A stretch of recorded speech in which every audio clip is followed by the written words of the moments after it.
Assalamualaikum warahmatullahi wabarakatuh. Alhamdulillahirabbil alamin wassalatu wassalamu ala rasulillahil karim wa ala alihi wa sahbihi wa man wala amma ba'd. Selamat datang Mahasantri Mira Institute yang semoga kita semua dirahmati oleh Allah Subhanahu wa taala. Puji dan syukur mari kita panjatkan kehadirat Allah Subhanahu wa taala yang masih memberikan kesempatan kepada kita semua untuk kembali berjumpa pada pertemuan subuh kali ini untuk memahami nilai-nilai keislaman.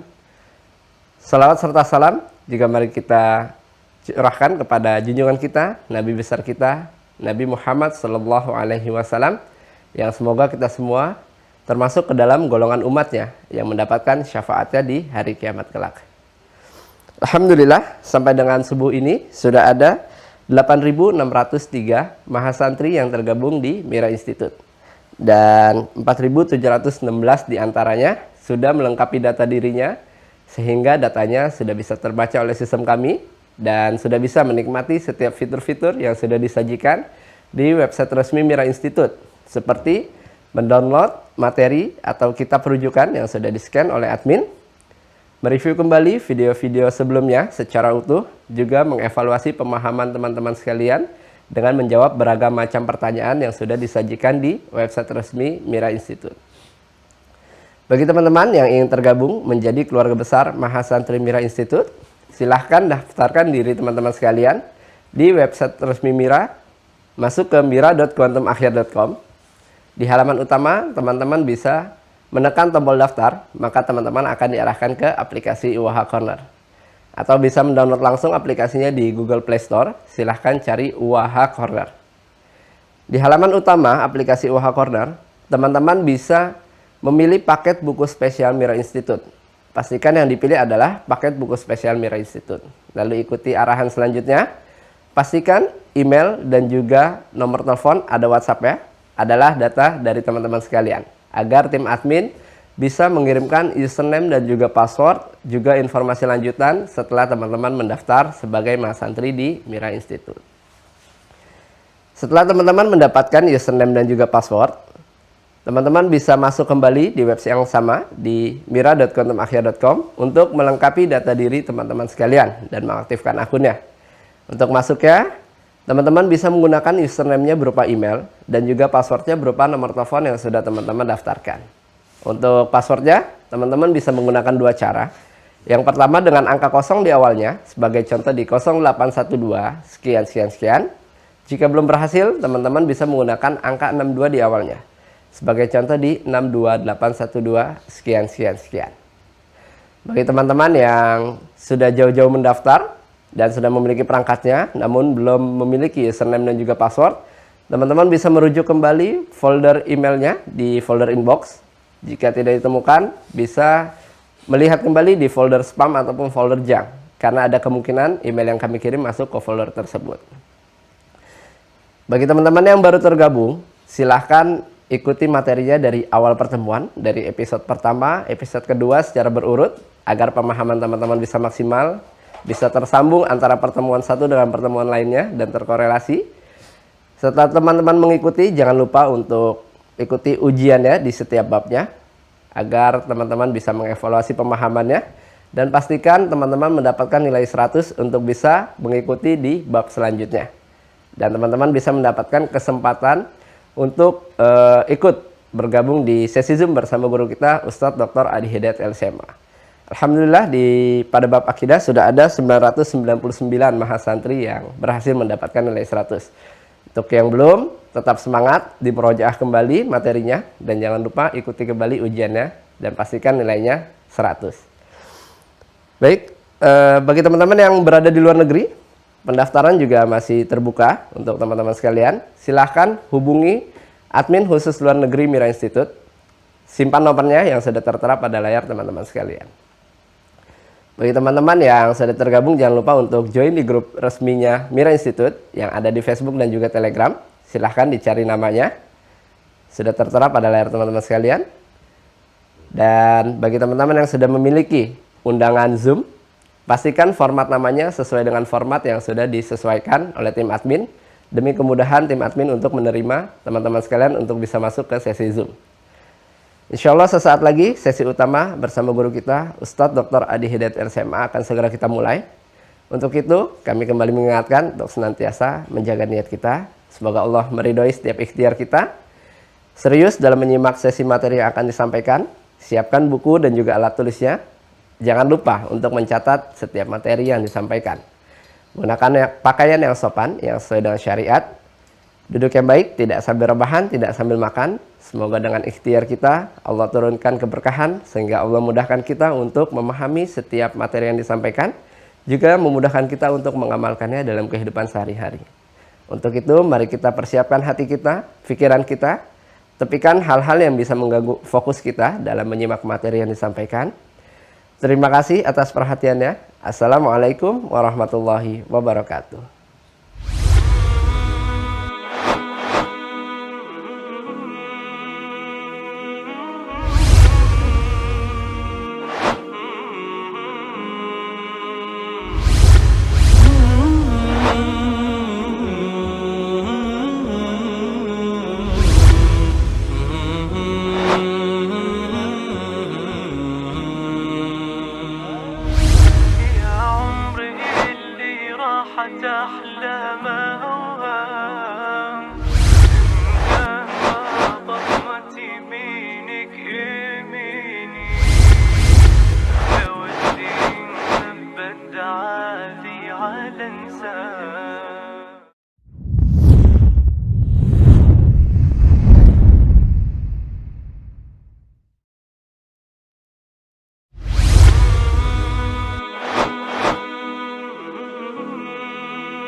Bismillahirrahmanirrahim. Assalamualaikum warahmatullahi wabarakatuh.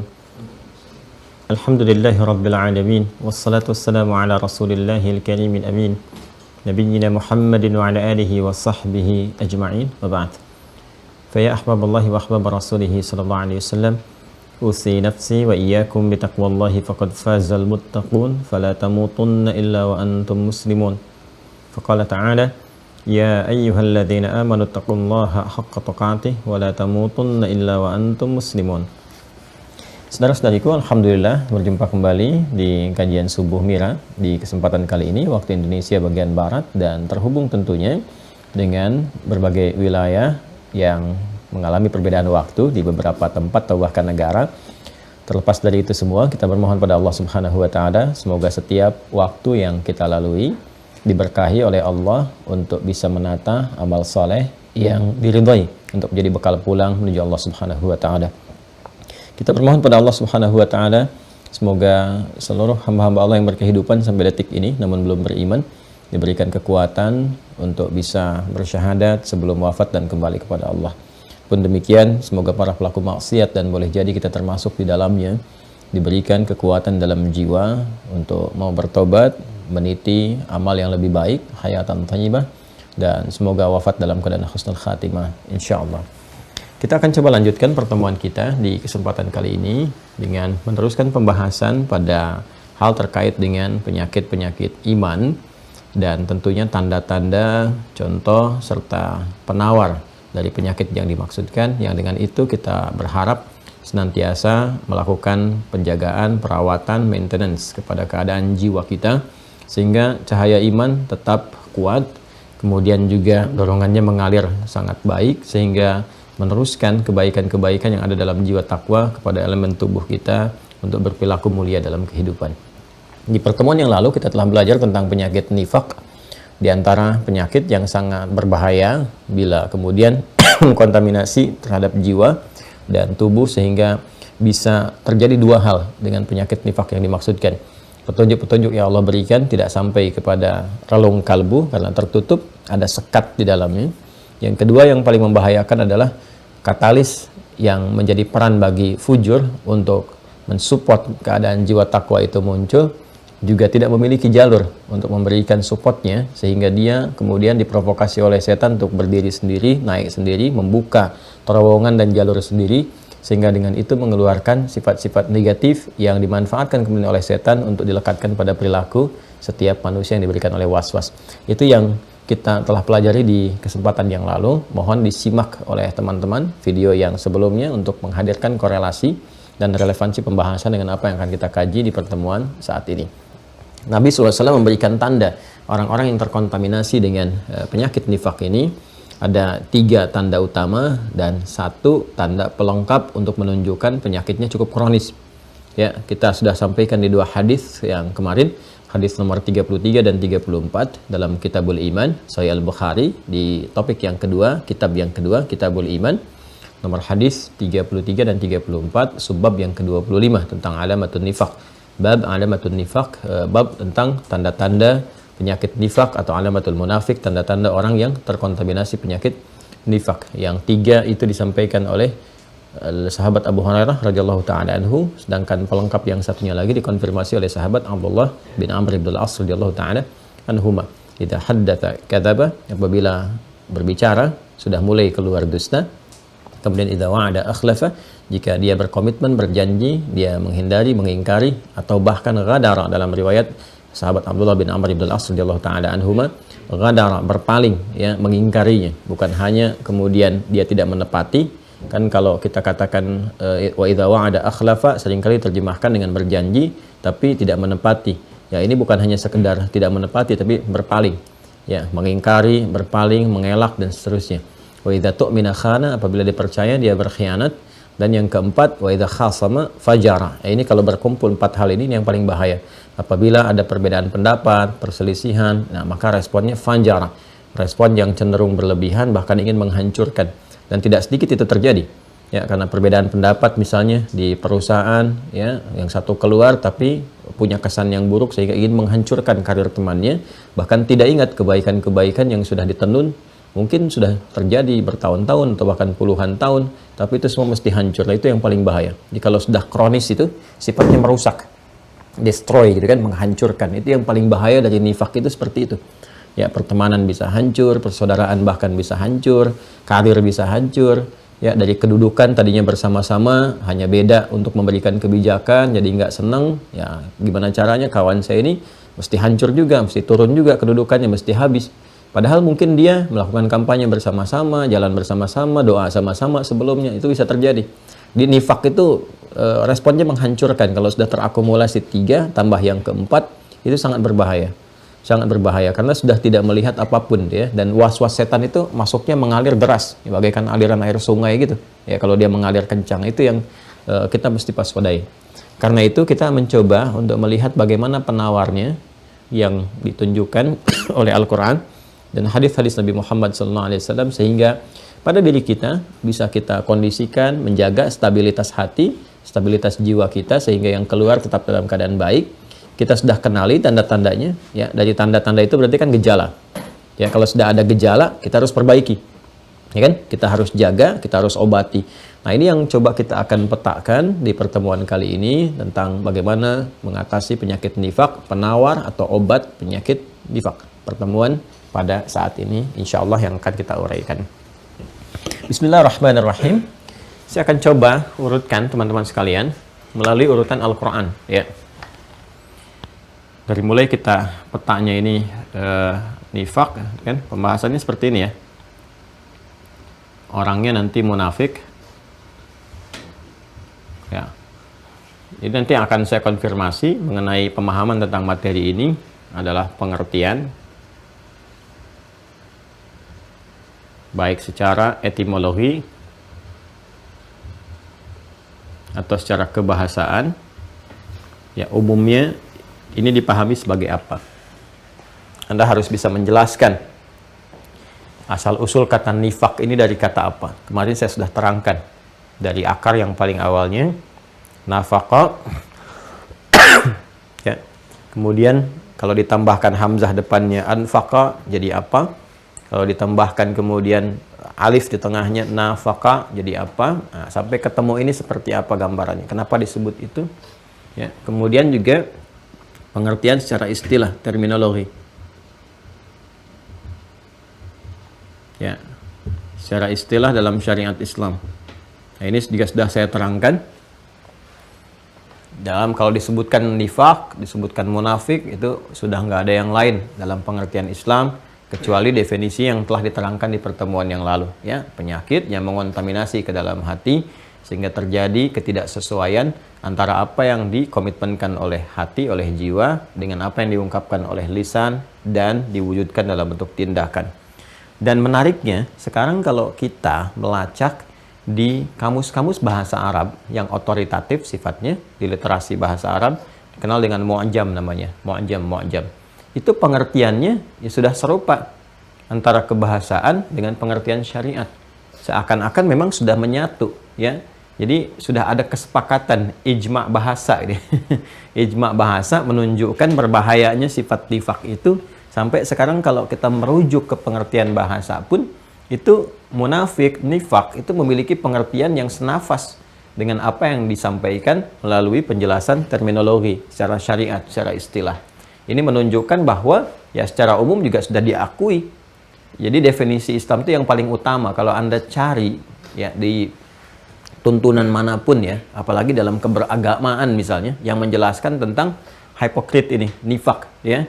Penyakit nifak, munafik itu tidak ada yang paling detil, lengkap kecuali dalam Islam. Kalau Anda mau gali ya, di Al-Quran dijelaskan, di hadis sampai ke tanda-tandanya. Bahkan kemarin saya terangkan sampai ke kedalaman jiwanya, kemana menginfeksinya, dari mana jalur masuknya gitu. Nah, ini sesuatu yang sangat menarik. Nah, yang paling lebih istimewa dan menarik lagi adalah ketika semua hal yang dijelaskan ini terangkum dalam definisi kebahasaan yang ditemukan kini itu dalam mu'jam, kamus-kamus bahasa Arab standar bahkan. Ya, munafik itu apa, nifak itu apa, dan diserap bahkan ke dalam tata budaya kehidupan sosial kita. Ya, kalau sudah munafik kan nggak jauh pengertiannya dari apa yang disampaikan dalam keislaman. Artinya apa? Sesungguhnya fitrah manusia itu menerima ajaran-ajaran yang disampaikan dalam referensi keislaman. Baik di Al-Quran, di hadis, keterangan para ulama, dan sebagainya. Fitrah manusia nggak bisa menolak. Karena yang menciptakan kan Allah. Ya, yang menciptakan diri kita sepenuhnya Allah. Yang memfirmankan Al-Quran siapa? Allah. Ya kan? Yang menugaskan Rasulullah untuk menjelaskan, membawa misi risalah siapa? Allah. Karena itu semua pasti ada korelasi, pasti ada kesesuaian. Gak mungkin kita bisa berlepas diri dari pedoman Al-Quran. Ujung-ujungnya, apa yang kita cari solusi, kembalinya kalau kita mau ngaji, ditemukannya di situ juga. Jadi mumpung masih punya kesempatan dan diberikan hadiah terindah dengan keadaan iman dalam jiwa itu, maka gunakan sedapat mungkin. Ya, sehari itu mesti ada waktu untuk mengaji, melihat, ya, sehingga kita bisa merefresh kembali jalan hidup kita yang benar. Kan? Dan dengan itu insya Allah lahir berbagai kemudahan-kemudahan, kebahagiaan yang mencerahkan, ya, kemajuan yang berperadaban dan seterusnya. Ya, ini indah. Ini tolong diturunkan untuk diketahui. Jadi pengertiannya, terminologinya, kemudian juga kita telah terangkan tanda-tandanya, gejalanya. Gejala nifak itu apa? Ya, sudah kita bahas kan di pertemuan yang lalu. Ayatul munafiqi thalathun, tanda-tanda gejala orang yang terinfeksi, ya, terkena penyakit nifak. Munafik itu orang yang terkena penyakit nifak. Ya, bila melekat pada dirinya, maka jadi identitas itu yang paling bahaya kalau sudah jadi identitas. Kalau sudah jadi identitas berarti pemilik sifat nifak. Wah, itu lebih kacau lagi. Nanti ada isyarat dengan turunnya surah 63, surah Al-Munafiqun, terus sudah pakai alif lam tuh. Ya, surahnya Al-Munafiqun. Ya, kalau sudah pakai al berarti sudah melekat identitas. Memang ya ciri khasnya itu ya punya penyakit nifak. Jadi kalau sudah melekat tuh begini, kalau nggak begitu jadi aneh justru. Biasanya bohong nih, kok tumben jujur gitu. Nah, itu jadi kebalik tuh. Biasanya ingkar janji nih, tumben hari ini menepati janji. Biasanya kalau berjanji ngelak terus, tumben hari ini. Nah itu jadi dibalik gitu ya. Kebaikan itu menjadi tumben. Ya biasanya kan kita itu merasa aneh kalau seseorang itu berbuat yang tidak baik, ya kan? Nah, ini terbalik nih. Kalau ini jadi identitas pakai alif lam, ini sudah bukan seperti ini lagi. Sudah bukan nakirah general lagi begini. Ya. Tapi sudah pakai alif lam ini. Ya. Kalau sudah pakai alif lam ini bahaya. Ya, bahkan nanti agama pun dianggap mainan. Dianggap mainan. Sehingga kita bisa melihat kalau orang sudah menganggap mainan terhadap agama itu sudah, ya seperti saya sampaikan di ayat-ayat kemarin ini. Ya, penyakit yang tampaknya sudah mulai mengolok-ngolok, mengingkari, menyoal agamanya sendiri, ya, membanggakan yang lain tapi menjelekkan, menumpulkan yang agama-agama sendirilah. Jadi ketika orang-orang seperti itu kelihatan sholat di masjid, kita malah merasa aneh. Tumben nih orang Jumatan, tumben ke masjid, kan? Tumben dia mau ngaji gitu. Padahal nggak pernah kelihatan sebelumnya. Ini ngolok-ngolok Quran, terus misalnya upload video tentang ngaji, tentang apa. Jadi kita malah aneh sendiri gitu. Karena kenapa? Ini udah melekat sifat ini. Ya, jadi di ayat pertama surah Al-Munafiqun itu kan jelas. Idza ja'akal munafiquna qalu, kan? Ketika datang orang-orang munafik itu mereka berkata, ya, engkau adalah Rasulullah, dan itu langsung oleh Allah tuh dianggap diacuhkan kalimatnya. Ya, Allah juga tahu kau itu Rasulullah, kan? Dan Allah Maha tahu engkau itu punya penyakit nifak yang melekat pada dirimu gitu. Ya.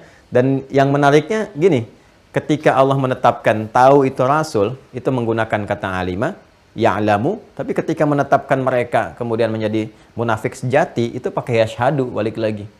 Ya, jadi kalau Anda mengaji ya, lihat gitu di surah Al-Munafiqun, ayat yang pertama itu sangat menarik sekali. Ketika orang munafik mengatakan mengakui kerasulan Nabi, itu direspon langsung oleh Allah dengan menurunkan ayat, ya, dan Allah menetapkannya ketika menetapkan Rasul, ya'lamu innaka la rasuluh, ya kan?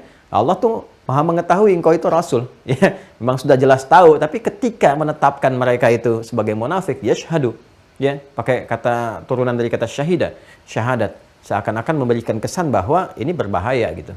Berbahaya. Nah, jadi teman-teman sekalian, kalau sudah ini mendapatkan pengakuan dari Allah Subhanahu wa taala bahwa sifat nifak itu melekat kuat di dalam jiwa, nah itu yang sangat kronis. Itu berbahaya sekali gitu ya. Itu terapinya mesti tinggi sekali. Ya, mirip seperti orang yang kalau sekarang misalnya kena COVID, sudah terakumulasi, sudah pasang selang, sudah macam-macam, treatmentnya harus lebih kuat gitu ya. Ya. Nah, kita sekarang di levelnya level prokes lah. Ya, prosedur kesehatan jiwa gitu kan, yang harus betul-betul dijaga. Ini mengetatkan karena ini sangat berbahaya. Tandanya sudah kita bahas, gejalanya. Tugas Anda ini menguraikan tanda-tanda itu kan nanti ya ada yang standarnya tetap nifak juga ya, bisa menjadikan munafik ya. Nah, ini ada yang kompleks di sini. Gini aja lah ya. Nah, kalau sudah standar begini, ini 3, yang kompleks jadi 4. Kalau sudah nanti 4-4-nya ada, udah munafik sejati nih ya. Nah, ini munafik totally munafik itu kan. Ini munafik sejati. Ya. Ini tanda-tanda yang mungkin terjadi pada setiap orang, bahkan kita juga gitu. Saya, Anda, kita semua. Karena sepanjang setannya masih ada kan tetap dibisikkan. Ya kan? Karena itu tanda-tanda itu, dorongan-dorongan itu pasti akan nampak. Coba deh ya, betapa misalnya ada hal-hal yang disebutkan itu ya, bicara kadang mengandung dusta gitu kan. Nah, dalam kesempatan interaksi keseharian kita, berapa banyak dorongan-dorongan untuk berdusta, menutupi sesuatu. Nanti faktornya bisa macam-macam. Kan dusta itu banyak turunannya nanti. Ya, ada dusta misalnya yang dibenarkan, menutupi untuk satu maslahat yang lebih besar. Ya kan? Nah, tapi tetap itu pun kemudian dituntun dengan tuntunan yang sangat ketat sekali dari syariatnya. Karena maslahatnya dibenarkan secara syariat, secara nalar juga, ya kan? Secara ketentuan. Seperti ada orang yang dikejar-kejar misalnya oleh gerombolan tertentu ingin dieksekusi, dia berlindung ke tempat Anda, lalu gerombolan itu datang bertanya, kamu lihat orang ini enggak? Anda katakan, saya enggak lihat. Ya kan? Nah, maka ketika Anda katakan, saya tidak lihat untuk melindungi orang itu tidak termasuk pada golongan ketika dia bicara, dia berdusta. Bukan dalam kondisi itu. Ya, ini yang dimaksudkan nanti dalam hal-hal yang pergaulan normal kehidupan kita. Hati-hati. Ya, makanya awas nih, sales tuh ya, hati-hati tuh. Kalau promosi, kalau macam-macam, nggak boleh menggambarkan sesuatu di luar batas kewajaran. Ketika dia berlebihan, mengandung dusta di dalamnya, jadi persoalan. Sales apa saja, ya, termasuk juga para guru, ya, guru, termasuk para ustadz dan sebagainya. Bisa terjadi ada kekeliruan-kekeliruan. Wa idza wa'ada akhlafa, tuh kalau sudah berjanji sengaja mengingkari. Ya, bukan karena uzur syar'i dan sebagainya, memang sengaja setiap bikin janji nggak dipenuhin dan seterusnya, komitmennya dijauhkan dan seterusnya. Wa idza tu'mina khana, kalau diberikan amanah dia berkhianat, macam-macam lah turunannya ini. Ya, ini kan was-was ini hal-hal yang terjadi yang mengiringi kehidupan interaksi sosial kita. Boleh jadi gitu kan, dalam setiap levelnya sesuai dengan apa saja, mau kedudukan bisa terjadi, ya kan? Mau harta benda, mau ilmu, kan? Mau tenaga dan sebagainya, bisa. Ya. Kemudian ini teman-teman sekalian, yang keempat itu idza khasama fajara. Ya, kalau sudah ada perbedaan sedikit pendapat atau berselisih sedikit, responnya kok merusak gitu ya. Ingin menghancurkan, ingin menghabisi, ingin macam-macam. Nah, itu udah bahaya, udah naik levelnya. Sini. Nah, ini yang kita terangkan kemarin. Ya, dan contoh miniaturnya juga. Ya. Yang saya pernah isyaratkan kemarin dalam kehidupan di Yathrib itu. Ya, Yathrib yang kelak menjadi Al-Madinah Al-Munawwarah. Ya. Ya. Yathrib kelak menjadi Al-Madinah Al-Munawwarah. Di sini ini berkumpul sifat-sifat nifak saat Nabi berhijrah ke sini itu. Ya, jangan dikira suasananya ya tentram sepenuhnya, tidak. Kan banyak juga kompleksitas yang pernah saya terangkan. Pertentangan antara Aus dengan Khazraj gitu kan.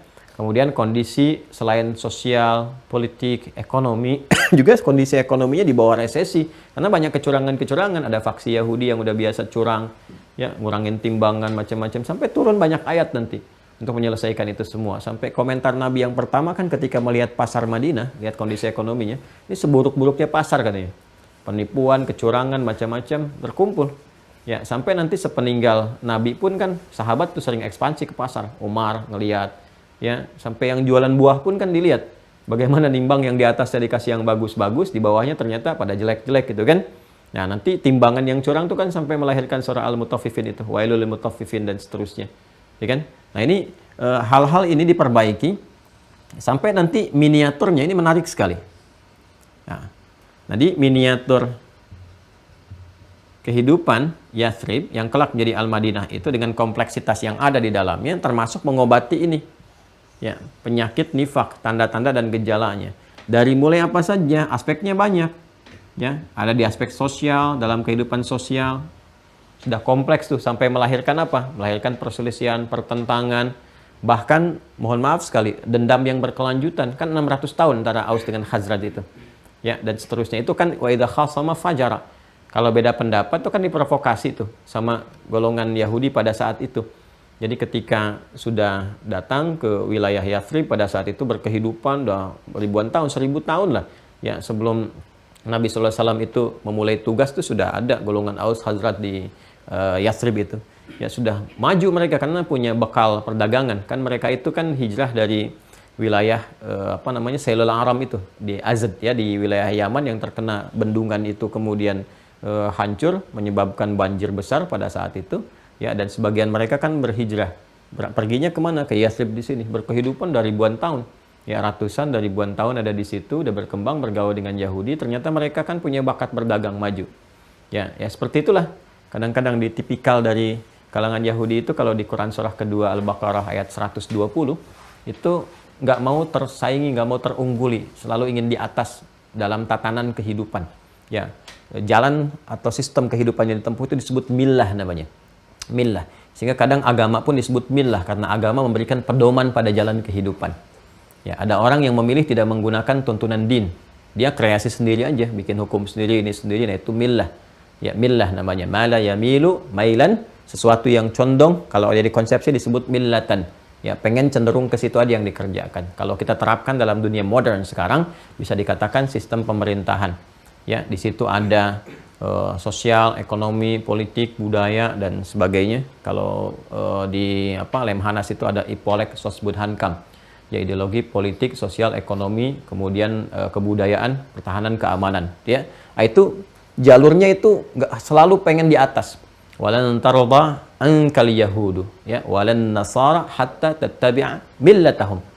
Ya, jadi bukan din sebetulnya, orientasinya millah. Karena din itu kalau digali tetap kembalinya ke Islam. Ya, di Yahudi yang berkehidupan sekarang pun sesungguhnya millah yang ini didahulukan itu. Ya, pencarian millah itu pada akhirnya ya dunia juga. Yang mempertahankan kebesaran, keagungan, bukan meneruskan risalah Rasulnya, cuman ingin membawa keagungan, kebesaran, penguasaan.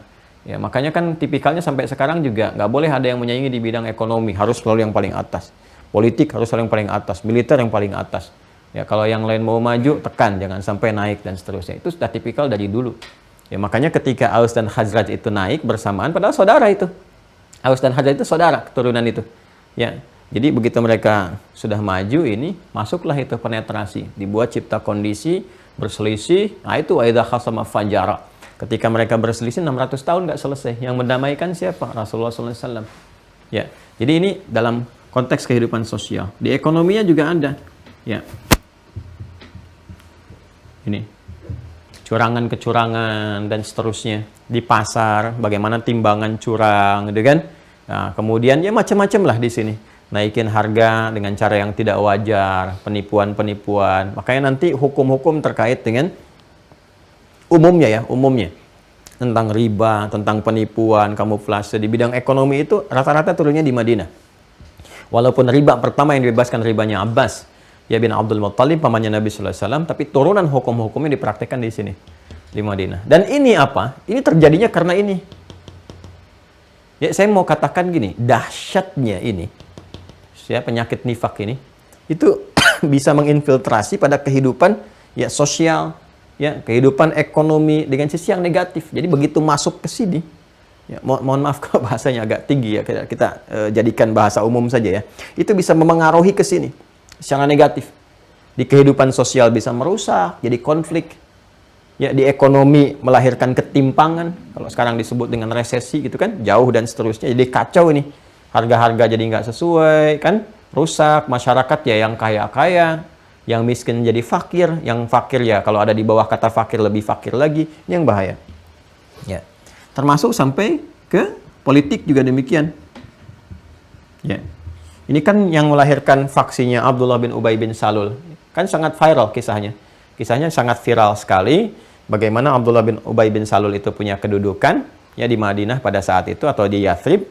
Di Yathrib itu termasuk tokoh lah yang ditokohkan, punya pengikut macam-macam dan sebagainya. Ketika Nabi datang kan gejala pertama ini. Dan yang terakhir yang disebutkan wa idza khasama fajara. Karena punya harapan ini ya kan menjadi tokoh penting di Yathrib, menjadi penguasa tunggal. Begitu Nabi datang, padahal Nabi datang bawa pencerahan, ya kan? Yang menyampaikan risalah wahyu dan seterusnya. Wah, ini punya kekhawatiran.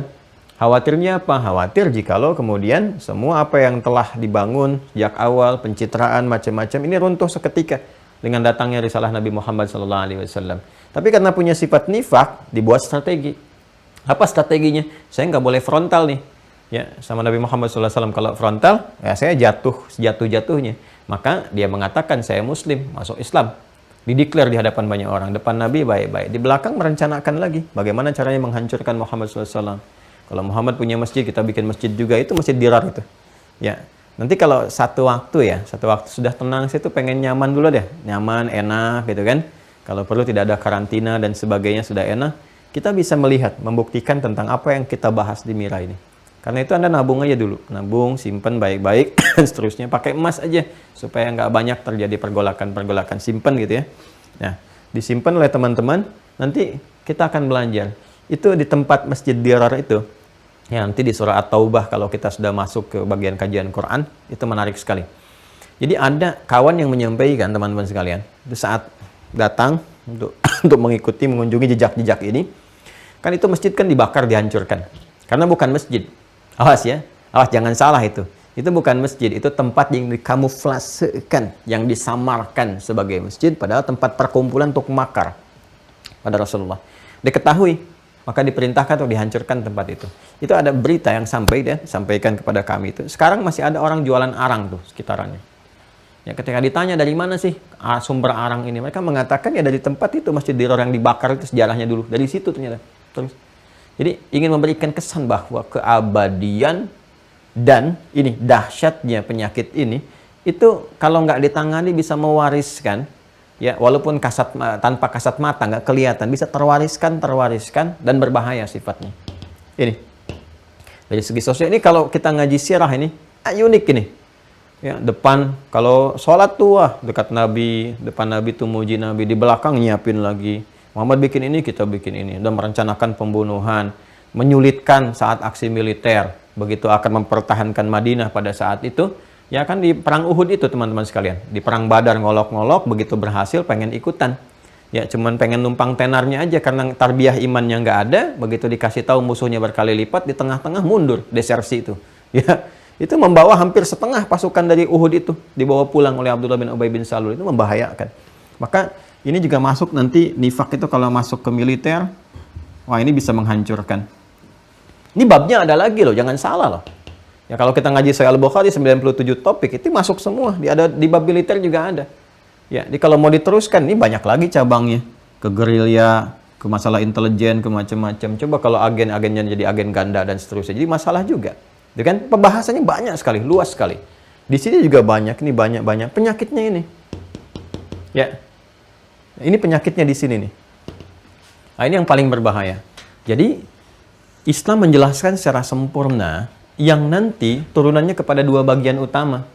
Bisa kehidupan keberagamaan, ya. Kalau sudah kita berbicara hidup keberagamaan itu orientasinya sudah akhirat. Ya. Jadi menjalaninya di dunia, tapi orientasi hidupnya ke akhirat. Ya, karena itu nifak yang dicontohkan dalam kehidupan keberagamaan, ini kan misal dalam konteks ibadah. Maaf ya kita agak dalam, jadi bahasa yang saya gunakan sedikit agak tinggi, tapi saya coba standarkan kembali. Ya, beragama itu kan harus ada pembuktian lewat ibadah kan? Ada konsepsi ibadahnya, kita sudah pernah bahas di awal. Dalam Islam misalnya, dinul Islam, contoh ibadahnya sholat. Ya, apakah dikira sifat nifak ini hanya akan mencemari kehidupan sosial? Tidak. Termasuk kehidupan ini, beragama, kehidupan spiritual kita. Dalam sholat itu ada tandanya orang nifak itu. Jadi nifak itu berpengaruh termasuk ke sisi spiritual. Dia nyerangnya ke jiwa nih. Sedangkan jiwa itu kan generator kehidupan. Dia menggerakkan akal, dia menggerakkan fisik. Jadi kalau sudah kena penyakit dalam jiwanya, fisik dan akal kena semua. Makanya kalau Bapak Ibu misalnya pernah mengamati orang yang iri hati, yang kena kan hatinya. Iri hati kan, nggak pernah dengar iri akal kan? Ya, nggak pernah dengar iri mata, iri telinga, iri hati kan? Yang kena itu hatinya. Tapi yang keluar apa? Lisannya yang kotor, pikiran merencanakan yang buruk-buruk. Di pikirannya kena, akalnya kena, lisannya kena. Nah, itulah ciri khasnya ini. Jadi kalau bagian jiwa kena, kebutuhan spiritual juga akan kena. Karena kebutuhan spiritual, sholat, ya, termasuk baca Quran dan sebagainya, itu kan menu wajib untuk memenuhi kebutuhan jiwa. Seperti halnya makanan-makanan materi, menu wajib untuk kebutuhan makanan pokok, untuk fisik. Ya, seperti halnya pengetahuan, menu wajib untuk kebutuhan akal. Jadi ada nutrisi yang wajibnya, yang pokoknya. Ini kalau sudah kena jiwanya dengan nifak, mohon maaf, ini ibadahnya pun gak akan maksimal. Ya, sholatnya ini akan sembarangan. Gak akan pernah mendapatkan kehusyuan. Ini yang disebutkan kan di Quran surah keempat, An-Nisa ayat 142 yang kemarin saya terangkan itu, ya. Innal munafiqina yukhadi'una Allah wa huwa khadi'uhum wa idza qamu ila sholati qamu kusala yura'una an-nasa. Jadi kan mereka itu kalau mau menunaikan salat malas-malasan dan motivasinya bukan untuk ibadah, supaya dilihat orang aja. Jadi nifak itu nggak ada kesan ibadahnya sebetulnya. Jadi agama itu kamuflase aja, etalase aja. Ya, saat punya kepentingan ya pakai peci, pakai kerudung, pakai macam-macam. Itu aja. Sholatnya enggak, cuma ikut pura-pura aja gitu. Setelah itu ya sudah, yang penting orang lihat saya sholat, udah selesai. Nah, itu bahayanya. Ya, jadi kita mengatasi penyakitnya, bukan mencari contoh dalam kehidupan begini begitu, tidak. Tapi kalau terkontaminasi, nah itu kita harus lihat nih bahayanya seperti itu. Dan itu mengancam ini kemuliaan akhirat kita. Sangat mengancam ini, sangat berbahaya. Jadi sudah menampakkan sesuatu yang tidak wajar, akhirat juga nggak dapat apa-apa, malah mengakumulasikan dosa. Nah, ini perlu kita selamatkan, perlu kita bantu, perlu diterapi dan seterusnya. Ya, jadi kita harus melihat diri kita sendiri dulu. Kalau sedang malas-malas, Apalagi malasnya di waktu-waktu tertentu yang jelas disifati oleh Rasulullah. Seperti Isya, subuh gitu. Ya kan? Di antara kesan yang ditampilkan orang munafik itu, kalau terkait dengan sholat, ciri khasnya tuh di Isya ada malas-malas. Ya, jadi malasnya tuh bukan malas yang sifatnya bukan malas gitu ya. Jadi ada kewajaran untuk menghadirkan jeda. Seperti Umar mengatur nanti Isyanya tengah malam, biar nanti tahajudnya termotivasi. Karena tahajud itu sunnah, itu kan hukumnya, sedangkan Isya itu kan pokok, wajib. Jadi kalau kita masih wajib belum tertunaikan, maka itu seakan-akan menjadi cambuk bagi kita untuk cepat bangun, alarmnya lebih kuat. Karena ada kewajiban yang belum ditunaikan, gelisahnya lebih tinggi. Ya, padahal motivasinya pengen sekali mendayung, 2-3 amalan terlampaui. Gitu kan? Jadi pengen istirahat, terus alarmnya lebih kuat, memacu kita bangun karena merasakan belum sholat Isya. Padahal tujuan kita Isya dan tahajud. Itu mengakhirkan Isya untuk mendapatkan tahajud, boleh. Tapi kalau ini tidak, ya jangankan tahajud, Isya aja dimundur-mundurin. Ya, tapi kalau bola, oh tahu betul duluan. Bahkan alarmnya bisa begadang gitu kan. Temenin kacang, temenin macam-macam dan seterusnya. Tapi kalau untuk sholat, tidak. Dia coba akhirkan. Kalau perlu ya pepetin ke subuh. Ya kan? Itu pun masih ya seperti itu aja. Ini yang bahayanya. Di sini wala yadhkurunallaha illa qalila. Ya, dan nggak pernah zikir ingat kepada Allah kecuali sedikit. Nah, yang sedikit itu pun karena kepentingan dunia juga. Ya, itu yang bahaya itu. Makanya yang mudzabdzabina baina dzalik di ayat 143-nya itu. Ya, jadi la ilaha ula wa la ilaha ula. Jadi nggak kemana-mana. Jadi membentuk karakter khas aja. Ya, mereka tidak berzikir kepada Allah kecuali sedikit. Nah, yang sedikit itu pun kepentingannya untuk dunia juga. Gitu kan? Nggak pernah kelihatan sholat. Begitu sholatnya pun ya untuk, ya taruhlah untuk kepentingan dunia A, dunia B, bergantung passionnya. Ya. Nah, ini yang paling bahaya nih. Ya, lebih bahaya lagi juga sama kalau pengajar-pengajar agama, ustadz misalnya dan sebagainya, turunan-turunannya kan namanya banyak. Dai, mubaligh, kiai dan seterusnya. Nah, kalau ada terkontaminasi ini bahaya juga. Ya, ini yang repot. Nanti bisa bergeser dari kepentingan mengajar, keikhlasan bergeser, popularitas lah ya, jamaah lah, materi lah, macam-macam lah. Nah, ini yang pernah mengenai ahli kitab di masa lalu. Sehingga ditegaskan oleh Al-Quran jangan sampai menimpa para ulama-ulama di masa kini. Ya, itu yang penting kita terus saling mendoakan. Ya, doakan. Ini gambarannya teman-teman. Jadi ada kehidupan keberagamaan juga ini. Ya, ada kehidupan yang memang pure dunia. Jadi semuanya dunia aja. Ya, ini pun nanti tidak akan lepas dari sunnatullah fil kaun. Sunnatullah. Allah kan bikin hukum umum. Ya. Dalam kehidupan kita di bumi ini dibuat hukum umum namanya sunnatullah fil kaun. Ya, ada yang terkait dengan alam, siang dan malam. Ya udah, kalau malam gelap, kalau siang terang, itu sudah sunnatullah. Matahari terbit di timur, tenggelam di barat. Kalau tertukar berarti kehidupan berakhir, ya kan? Nah, ini sunnatullah namanya. Keberadaannya. Demikian dibuat hukum juga. Ya, yang disadari semuanya. Kalau yang ini baik, disepakati semua baik. Kalau yang ini jelek, disepakati semuanya jelek. Makanya semua sepakat kalau mencuri itu jelek, ya kan? Berbagi itu baik. Nanti dibuat hukum dunia juga sudah ada, Allah sudah mengatur. Kalau berbuat begini baik, diapresiasi, ini bisa meningkat. Kalau belajar lebih tinggi, ilmu banyak, nanti kaitannya dengan harta. Kan? Makanya semakin tinggi gelar, gajinya semakin naik kan? Itu hukum dunia, sudah fitrah kehidupan. Kalau bekerja keras, itu kan dapat hasil, boleh jadi lebih kaya. Jadi kalau pengen kaya, hubungannya bukan dengan keagamaan, bukan dengan iman, dengan kerja keras. Kalau ingin keberkahan dari kekayaan itu, dan jalurnya lebih mudah untuk mendapatkan keberkahan dari itu, peningkatan kuantitas dan kualitas, baru kita bicara ini. Nah, ini pun terkena. Jangan salah, dalam kehidupan dunia pun akan ditemukan juga. Jadi bagi orang yang tidak ingin beragama dalam kehidupan pun, dia menuhankan nafsunya, apakah itu namanya ateis kah, macam-macam kah, dan sebagainya gitu kan. Nah, jadi tergantung bagaimana manusia menamainya. Tetap nggak akan lepas dari ini, sunnatullah ini. Ya, namanya setan kan kalau sudah menghimpit, mendampingi, dia nggak akan bedakan. Yang penting punya teman di akhirat nanti. Ya, jadi dalam kehidupan dunia, orang yang ngejar dunia pun, yang memang sudah nggak peduli dengan agama, dia pisahkan, apakah namanya sekuler, full misalnya, liberalkah, dan sebagainya gitu kan. Tetap aja, di kalangan mereka juga ada orang-orang munafiknya. Mereka akan bilang, kamu munafik tuh. Nggak konsisten pada kesepakatan kita tuh, padahal mereka sendiri terjangkit munafik ya, penyakit sifat nifak dan saling menifakkan satu dengan yang lainnya. Nah, ini yang kadang-kadang juga menarik ya, bagi kalau akalnya sehat, imannya sehat, ini yang seperti ini jadi kompleks itu ya. Kadang-kadang kita senyum, tapi sisi lain kita punya tanggung jawab juga untuk memberikan panduan-panduan kehidupan yang baik sehingga semua mendapatkan hak kebaikan yang serupa. Ini gambarannya teman-teman sekalian. Ini yang kemarin sudah saya uraikan. Tolong yang paling penting bagian-bagian ini atau table-table ini kaitkan dengan apa yang telah kita bahas kemarin ya. Yang kemarin itu insya Allah kalau teman-teman mau gali, referensinya cukup banyak gitu. Dan itu mahal sekali. Mahal, karena untuk mendapatkan titik itu, teman-teman kalau mengkaji sampai ke Al-Quran, ke hadis, dan seterusnya, dan kita dapatkan berhasil, itu kita bisa mengendalikan diri kita. Dan kita bisa mengarahkan ke jalan yang terbaik, setidaknya berikhtiar untuk mendapatkan ridha Allah Subhanahu wa Ta'ala. Jadi terkontrol keadaan hati, jiwa, dan itu dampaknya luas sekali. Menyikapi satu kejadian, kita proporsional. Ya, menatap sesuatu dengan keadaan yang nyaman. Dan puncaknya halawatul iman. Puncaknya apa? Halawatul iman. Sekarang kita akan bicara tentang penawarnya.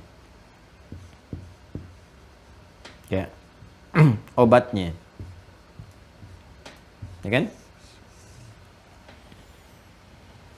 Seperti kita pernah sampaikan, kalau kena penyakit fisik gitu kan, daun, obatnya disebut dengan dawa kan?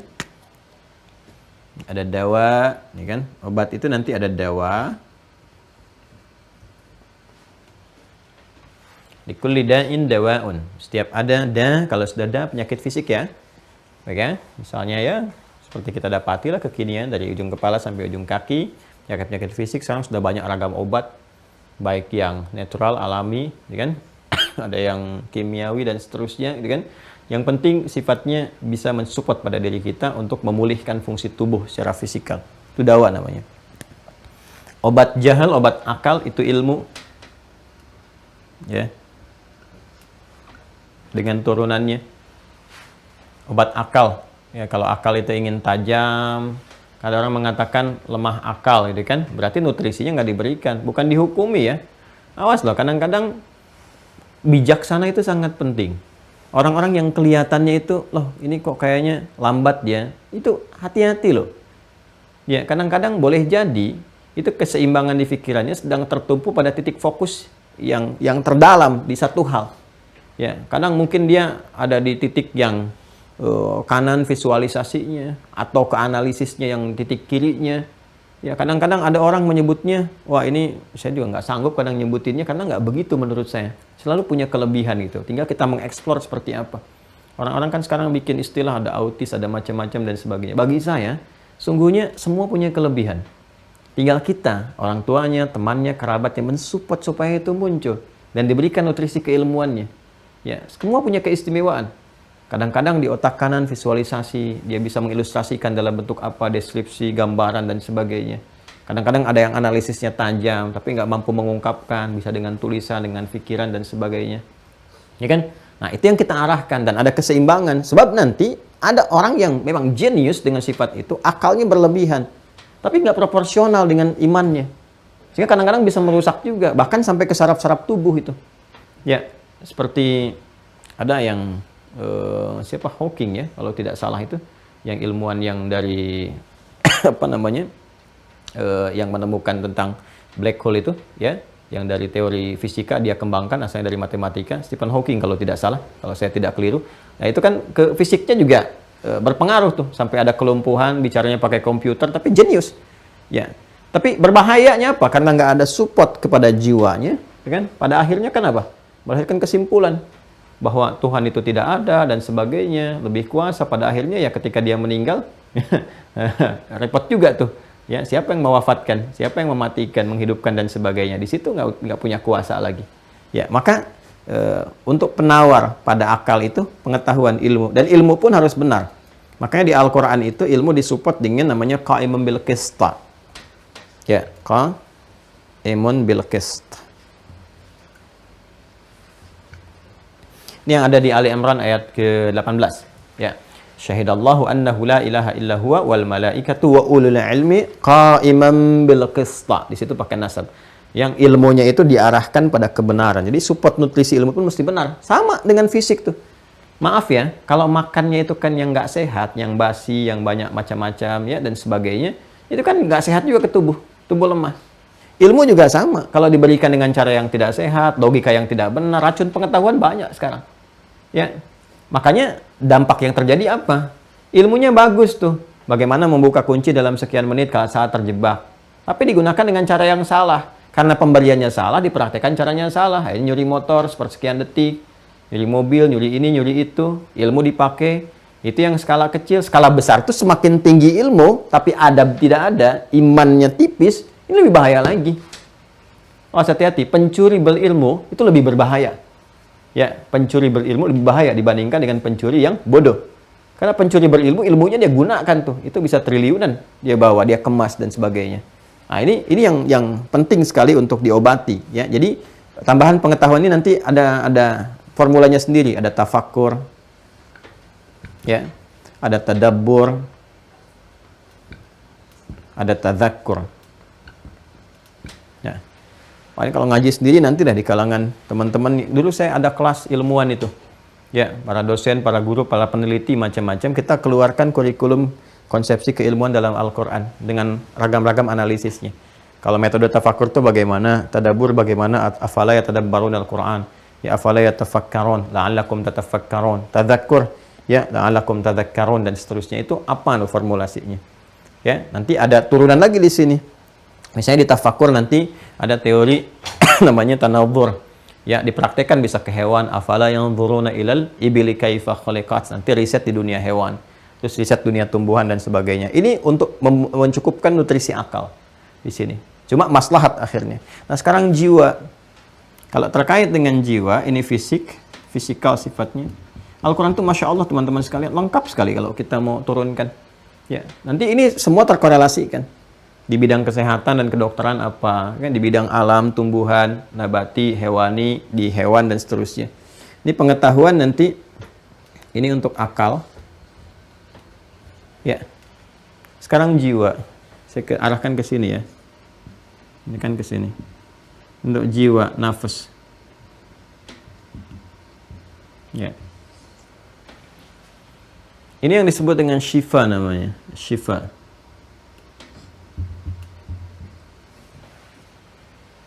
Sudah? Syifa. Allah sampaikan wa syifaun lima fis sudur, ya kan? Dan Al-Qur'an ini menjadi syifa. Al-Qur'an disebut dengan syifa. Lima fis sudur. Sedangkan dalam sudur apa? Ya, sudur jamak dari kata sadrun. Dalam sadrun ada qalbun. Dalam qalbun ada nafsun, jiwa. Dalam nafsun ada apa? Ada takwa dan fujur. Ini obatnya ini syifa namanya. Dan mendapatkan syifa, obat penawar untuk penyakit jiwa. Jiwa itu nanti banyak. Kita kan baru bahas nifak tuh, belum turunan yang lain. Ya, hati-hati. Jadi ini pangkalnya nih, pangkalnya tuh ini. Maka kita bahas pangkalnya dulu. Nanti detailnya turun. Jadi hekdon, hasad sampai turun nanti surah Al-Falaq untuk berlindung dari penyakit hasad. Wa min syarri hasidin idza hasad. Terakumulasi di hekdon, heked, ya iri hati dan dendam. Nanti muncul apa lagi? Riya. Riya tuh masuknya kemana? Riya ke mata, sum'ah ke telinga. Tuh nanti ada itu tembus sekali. Jadi dari jiwa itu kontaminasinya ke apa dijelaskan teman-teman sekalian. Ya, kalau kontaminasinya ke mata, riya. Kontaminasinya ke telinga, sum'ah. Kontaminasinya ke lisan, gibah. Ya, nanti kemudian kontaminasi ke kaki juga dijelaskan. Ya, nanti berjalan dengan sombong itu walatam syifil ardi maraha, gitu kan? Marah itu sampai ke kaki ada. Ya, sampai ke tangan jadi curang. Nanti ada suratnya tersendiri, wailul lil mutaffifin, as-sariqu was-sariqatu dan seterusnya, ya kan? Jadi ini kontaminasinya ke seluruh tubuh itu dijelaskan detil sekali. Detil. Ini bisa bikin buku sendiri. Bisa ada babnya sendiri ini. Ya, ini baru satu ini nih turunannya. Nah, karena kita belum menggali keseluruhan supaya nggak bergeser, karena kan kita babnya di akidah tuh. Kecuali kalau kita ngaji ilmu nafas, saya karena belajar. Ya, ada 1 tahun saya belajar ilmu nafas namanya. Ya, nah cuma karena basic kita dikuatkan dulu di Qur'annya, jadi kita nyambung tuh di pelajaran-pelajaran itu. Jadi teori psikologi kita pelajari digabungkan dengan ini. Jadi setelah menjadi karakter, sumbernya dari mana, penyakit di jiwanya apa gitu.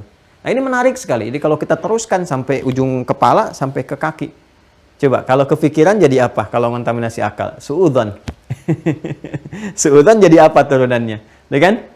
Ih, nggak nyangka ya dia begitu. Nyangka tuh. Walaupun kalimatnya positif, tetap kesannya negatif.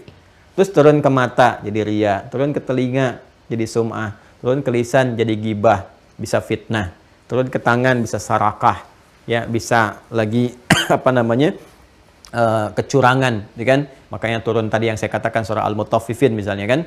Kemudian turun ke kaki jadi marah dan seterusnya. Wala tamshi fil ardi maraha, ya. Wa ibadur rahmanil ladzina yamshuna 'alal ardi hauna wa idza khatabahumul jahiluna qalu salama. Tuh. Jadi digabungkan nanti sifat kalau jiwanya sehat kan di jiwa itu ada rahmat, ya kan? Quran surah 12 ayat 53 masih ingat?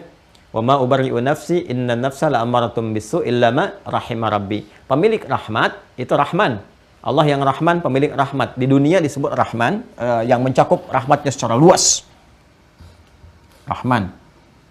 Ya. Untuk mengampuni dosa-dosa dan memberikan rahmat saat di akhirat disebut Rahim. Ya, pengampunan dosa, kebaikan, kemuliaan, ya kan? Dan pemberian surga saat di akhirat disebut dengan Rahim karena terbatas sifatnya. Ya, terbatas itu yang dimaksudkan bagi orang beriman maksudnya. Ya. Tapi pemberiannya luas tanpa batas. Rahmatnya wasiat. Ya, rahmatuhu ya kulla syai'. Ya, rahmat Allah meliputi segalanya. Jadi yang dimaksud terbatas itu rahim untuk orang beriman saja. Rahman untuk sunnatullah fil kaun. Tapi pemberiannya tidak ada batas sama sekali. Jadi pengampunan dosa sepanjang hayat masih di kandung badan belum sampai tenggorokan itu pasti diberikan. Siapapun itu diberi peluang untuk taubat. Sampai ke akhirat kalau benar ada iman diberikan keadilan dengan rahmat Allah mendapatkan anugerah surga dengan izin Allah Subhanahu wa taala. Bahkan syafaat sebelumnya. Nah, ini Rahman dan Rahim. Ini pemilik jiwa. Illa ma rahima rabbi. Kecuali yang dirahmati oleh Allah. Ya, Allah punya sifat Rahman. Makanya di Quran surah ke-17 kan ayat 110 kita diminta berdoa dengan menyebut namanya Rahman salah satunya. Qulid Allah awid ar-Rahman. Ayyamma tad'u falahul asma al-husna. Orang yang mengaktifkan jiwa dengan baik kan dia beribadah kan? Ya kan? Disebut dengan abdun. Cara mengaktifkan jiwa kita kan sudah belajar kemarin. Salah satunya dengan ibadah ke sini. Ya, orang yang beribadah, ya, menyembah dirinya, mendekatkan dirinya kepada yang Rahman, Allah Subhanahu wa taala disebut abdun. Jamaknya disebut dengan ibad. Tuh. Makanya disebut ibadur Rahman, ya kan? Hamba-hamba Allah yang penyayang, berikan rahmat dan sebagainya. Cirinya apa? Cirinya ya fisiknya bagus. Ya, kalau dia beraktivitas baik, ya nyaman karena bisa mengelola jiwa, tenang. Akalnya juga bagus. Nutrisi ilmunya baik. Lawan dari ilmu kan jahil. Ya, jahlun itu lawan dari ilmun. Kalau melekat pada seseorang jahil. Jamaknya disebut jahilun. Ya. Kalau kita gabungkan, gabungan yang normal ke semuanya ini menghadirkan respon. Wa ibadur rahmanil ladzina yamshuna 'alal ardi hauna. Wa idza khatabahumul jahiluna qalu salama. Yang surah Al-Furqan itu. Nah, itu batuk. Itu normal. Maaf ya, minta izin untuk batuk. Alhamdulillah. Nah, jadi teman-teman lihat sini. Jadi ini kalau normal. Kalau terganggu, ini sudah kita bahas, ini bahas. Nah, sekarang di sini. Jiwa itu terapinya menggunakan syifa. Nggak bisa pakai dawa. Nggak akan ketemu. Jadi Anda nggak bisa mengobati penyakit iri hati dengan menggunakan obat-obat fisik. Saya nggak bisa sebutkan namanya. Kalau nggak nanti jadi endorse. Atau persoalan tersendiri. Ya. Atau datang ke rumah sakit yang mengobati fisik. Ya, di rumah sakit Anda bisa menemukan misalnya poli gigi ada. Poli mata ada. Poli jantung ada.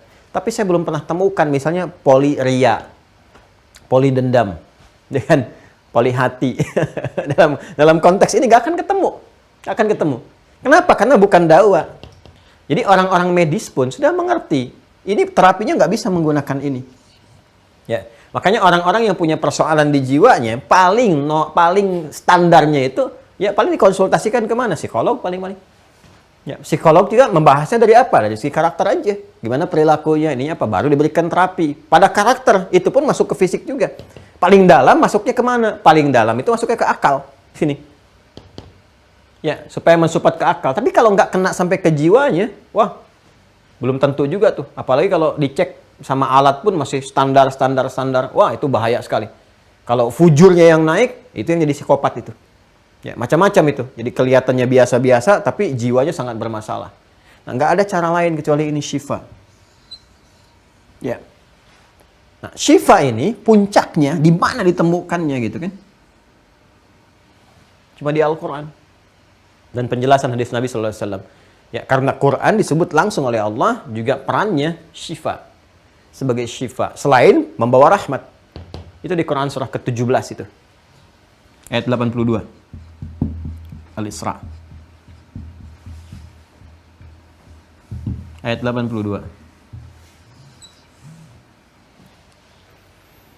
Wa nunazzilu minal Qur'ani ma huwa syifaa'un wa rahmatun lil mu'minin. Nyambung banget, Masya Allah. Allahu Akbar. Wa la yazidu zalimina illa khasara. Wa nunazzilu minal Qur'an ma huwa syifaa'un wa rahmatun lil mu'minin. Efektif hanya bagi orang beriman. Ini dia. Yuk kita bedah dulu sedikit ya. Strukturnya kita turunkan. Mukminin jama' dari kata mukmin. Mukmin itu pemilik iman, ya kan? Tuh, lagi-lagi ke iman. Jadi persoalannya di iman. Kalau sudah melekat iman pada seseorang, jadi identitas mukmin. Ya, jamaknya mukminun atau al-mukminin. Jelas ya? Pertanyaannya iman ada di mana? Kan berkali-kali dalam video-video sebelumnya sudah banyak kita sampaikan. Iman itu titiknya ada di mana? Di jiwa takwa. Takwa. Simpulnya ada 6, kan? Sedangkan takwa bagian dari nafas. Nafas itu yang disebut dengan jiwa, kan? Kemarin telah tuntas saya sampaikan. Nafasnya ada di kolbu, kolbunya ada di sodrun. Sodrun jamaknya sudur. Allah menyampaikan wasyifaun lima fis sudur di ayat lain. Ya kan? Dan Quran itu syifa lima fis sudur, bagi apa yang ada dalam jiwa. Ini ternyata ada di sini. Ya. Dan saat yang bersamaan rahmat. Rahmat itu kan ya pemiliknya apa? Rahim. Rahman Rahim. Lawan dari Rahim kan Rajim. Rajim itu karakter khas yang dilekatkan kepada syaitan. Karena itu kita bermohon perlindungan kepada Allah dengan mengatakan a'udzubillahi minasyaitonir rajim.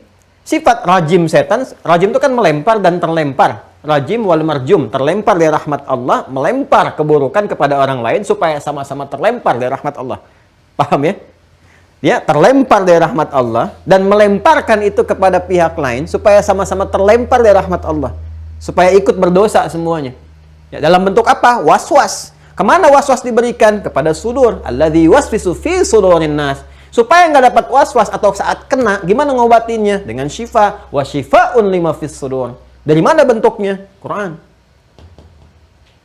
Ya, karena itu, kalau ada orang kena penyakit nifak, kemarin kan saya sampaikan, berarti mengontaminasi pada apa? Pada kolbunya. Kan kemarin begini kita buatnya. Sini aja ya. Ini kan kalbu. Jamaknya kulub. Ya, di atasnya sudur lah, kita teruskan kembali. Ini selalu ingat ini ya. Sodron jamaknya sudur. Gini kan? Nah, di sini ada apa lagi? Ada nafas. Di sini ada apa lagi? Ya. Kalau kita turunkan ada takwa. Di sini mengandung iman. Di sini ada apa lagi? Fujur. Ya, katalis ke sini. Ini kan sudah seringkali saya sampaikan. Ya. Yang jadi masalah kan apa? Yang jadi masalah adalah waswas setan kan? Alladzi waswisu fi sudurin nas. Masuknya ke sini. Ya. Setan ngasih waswas, ditembuskannya ke sini. Ya. Karena itu di An-Nisa dikatakan wa qala la attakhidhanna min ibadika nasiban mafruḍa, ke sini. Supaya ini berdiri sendiri. Ini sudah sering saya sampaikan di pertemuan yang lalu. Perhatikan, ini ilmiah sekali apa yang mau saya sampaikan. Orang yang kena penyakit nifak, waswasnya dari sini, alladzi waswisu fi sudurin nas, ditembuskan ke sini. Sehingga dalam kolbunya gejolaknya lebih tinggi. Ya, makanya nifak itu bisa memperkeruh suasana. Ya, makanya orang-orang munafik umumnya jadi provokator kalau sudah melekat itu. Ya, gimana caranya? Pokoknya kalau orang sedang tenang, bikin isu kontroversial lagi supaya nggak tenang lah. Ya, itu bahayanya. Kan kolbu itu bergejolak artinya. Koluba itu sesuatu yang bergejolak. Makanya di pikiran kita senantiasa bergejolak. Pengen ini dulu atau yang lain. Kadang-kadang 2-3 pilihan dan sebagainya. Skala besarnya dalam kehidupan sosial, Ya, alih-alih tenang itu selalu dibikin gejolak. Itu nifak itu selalu begitu. Makanya kalau melekat pada diri seseorang itu bahaya. Kenapa? Karena melahirkan satu respon yang negatif. Dan aksinya bahaya itu. Ya, orang sedang tenang-tenang kok, bikin isu begini, bikin isu begitu, jadi ramai lagi, terpecah belah dan sebagainya. Ini bahayanya. Karena sifatnya qulubat. Makanya Quran katakan fi qulubihim marad. Di sini fi qulubihim. Ya, reaksi yang muncul dari qulubihim marad itu yaitu gejolaknya terlalu tinggi. Ya, yang berbahaya kalau itu kemudian dibuat, nah itu lebih bahaya lagi. Itu tingkat yang paling tinggi itu. Ya, psikopat tertinggi itu adalah psikopat pencetak orang munafik itu. Ya, orang-orang munafik yang membuat kekacauan, ketidaktentraman dan sebagainya. Ya, itu sangat-sangat berbahaya. Ya. Nah, ini teman-teman sekalian, ini ada di sini mengontaminasi. Jadi ke sini akhirnya kotoran, ketutup seperti yang saya ilustrasikan kemarin. Karena ketutup, ini ketutup kan masalahnya di sini kan. Nah, ini penyakitnya ke sini nih. Ke jiwa takwa saya turunkan. Nah, di sini mengandung iman dengan 6 simpul itu. Ini. Kontaminasinya ke sini. Karena ini kena noda hitam, kan? Naktah sauda di hadis Muslim sampai jadi penutup. Akhirnya semua respon yang baik yang masuk ke sini pun nggak bisa tembus balik. Bahkan ada yang nggak sampai ke akal. Kalau sampai ke akal kan bisa nyangkut dulu, diikat dulu. Allahu Akbar, Allahu Akbar. Nah, adzannya subuh masih kepikiran sampai malam, walaupun nggak sholat juga. Tapi masih nyangkut. Yang bahaya itu masuk telinga kanan, keluar dari kanan lagi. Ya. Dan keluar responnya apa? Responnya ini destruktif. Karena di sini golakan. Malah nyela. Ya, begitu dengar suara adzan malah marah-marah gitu. Itu bahaya. Dan yang paling celakanya mengaku Islam. Ya, ini teriak suara toa ini begitu-begitu, tapi orang Islam yang ininya gitu. Itu kan yang bahayanya seperti itu. Yang lainnya biasa-biasa saja, ini yang ribut sendiri. Kan musim-musim ibadah ini yang ribut sendiri, yang umat beragamanya nggak ada macam-macam, nggak ada masalah gitu. Nah, jadi ini yang paling bahaya tuh seperti itu. Jadi ada yang masuk telinga kanan, keluar telinga kiri, tapi kan masih tembus. Ya, masih terikat di akal, masih teringat, walaupun mungkin nggak direspon. Tapi ini masih agak lumayan bisa diberikan pengertian. Dan masih ada kesadaran, karena masih ada ikatan di akalnya. Yang bahaya, masuk kanan, keluar kanan. Masuk kiri, keluar kiri lagi. Nah, ini yang paling bahaya. Nah, ini sudah seperti ini nggak bisa masuk, yang ini pun nggak bisa tembus. Mau jadi katalis bagaimana? Ini ya nutup. Nggak ada celahnya. Ya, mau dari atas, dari bawah, samping, depan, ketutup semua. Nggak ada celahnya gitu. Tuh, ini nutup. Biasanya kebuka begini, ketutup. Jadi nggak bisa masuk. Mau jadi katalis dari belakang pun nggak bisa. Tuh, mau didorong kan supaya didorong naik ke atas sifat baiknya. Ini fujur, ngedorong dari sini supaya naik khair-khairnya dari takwa itu. Baik semua. Ini nggak bisa karena ketutup. Nggak ada celahnya. Ya, maka ketika ketutup, sedangkan gelombang di sini tinggi, gelombang negatif elektronnya kan tinggi nih. Wah, ini agak tinggi juga bahasanya nih. Ya. Alirannya tinggi. Kalau aliran listrik nggak terbendung pecah. Aliran air tuh, ada bendungan, nggak bisa ngalir, keluar jadi banjir. Ya, nggak ada resapan-resapan, nggak ada turun, keluar semua. Nah, ini bahaya ini kalau keluar, setan provokasi dari sini. Turun ke sini, jadi berdiri sendiri, dia bikin lubang deh. Itu yang disebut dengan nifak itu. Ya, akhirnya bikin jalur sendiri, jalur nifak namanya. Kemarin saya terangkan itu, ke sini. Maka kalau kita ingin obati ini, kan kita tutup, diperbaiki. Ya kan? Kita harus selesaikan ini, buka sekat ininya. Ya, masalah di sini dibuka. Ya, jalur ini kita tutup nih. Kita matikan sehingga ini kembali ke jalur awal ke sini. Dan ditutup dari sini. Peluang-peluang setan untuk menggoda, netralisir dari sini, difilter dulu sehingga ini bagus ke sini, sampai ke sini, ini diperbaiki di sini. Yang masalah di sininya. Netralitas yang di sini diperbaiki. Dan penawar dari semua ini istilahnya syifa. Dalam Al-Quran disebutkan syifa. Ya, perhatikan baik-baik. Quran surat 17 ayat 82. Wa nunazzilu minal Qur'an. Di Quran. Cuma ditemukan di Al-Quran. Dan kami turunkan di Al-Quran itu. Ma huwa syifa. Ada yang jadi syifa. Jadi ada surat-surat ayat-ayat tertentu berfungsi sebagai syifa. Penyembuh untuk keadaan jiwa di hati. Minimal melahirkan ketenangan. Karena fungsi hati kan ketenangan. Makanya saya sering katakan ya, kalau sedang punya persoalan, sepelik apapun, alih-alih berkeluh kesah, apalagi menumpahkan dalam media sosial, nggak jadi solusi, malah mengakumulasi nanti. Ya, suami punya persoalan, istri yang curhat. Begitu istrinya curhat, malah terakumulasi persoalan pada suami. Jadi masalah lebih besar lagi, bisa terjadi. Alih-alih demikian, Anda ambil air wudhu aja. hadap ke kiblat, ambil mushaf. Salat dulu 2 rakaat. Ya, ambil mushaf, baca aja. Sampai tangisan tuh keluar, air mata keluar. Minimal ada ketenangan dalam jiwa. Ya, semakin Anda khusyuk mengguncang aras, solusi langsung datang. Tiba-tiba masalah selesai aja. Boleh jadi selesainya persoalan yang dialami suami di kantornya, di pekerjaannya. Mungkin bukan ikhtiar suami sepenuhnya. Doa istri yang ada di rumah itu. Ya kan? Doa ibu yang menangis di pertengahan malam itu. Bisa jadi demikian. Nah, ini dia, syifa. Wa syifa'un lima fis sudur. Ya, ini wa syifa'un lima fis sudur.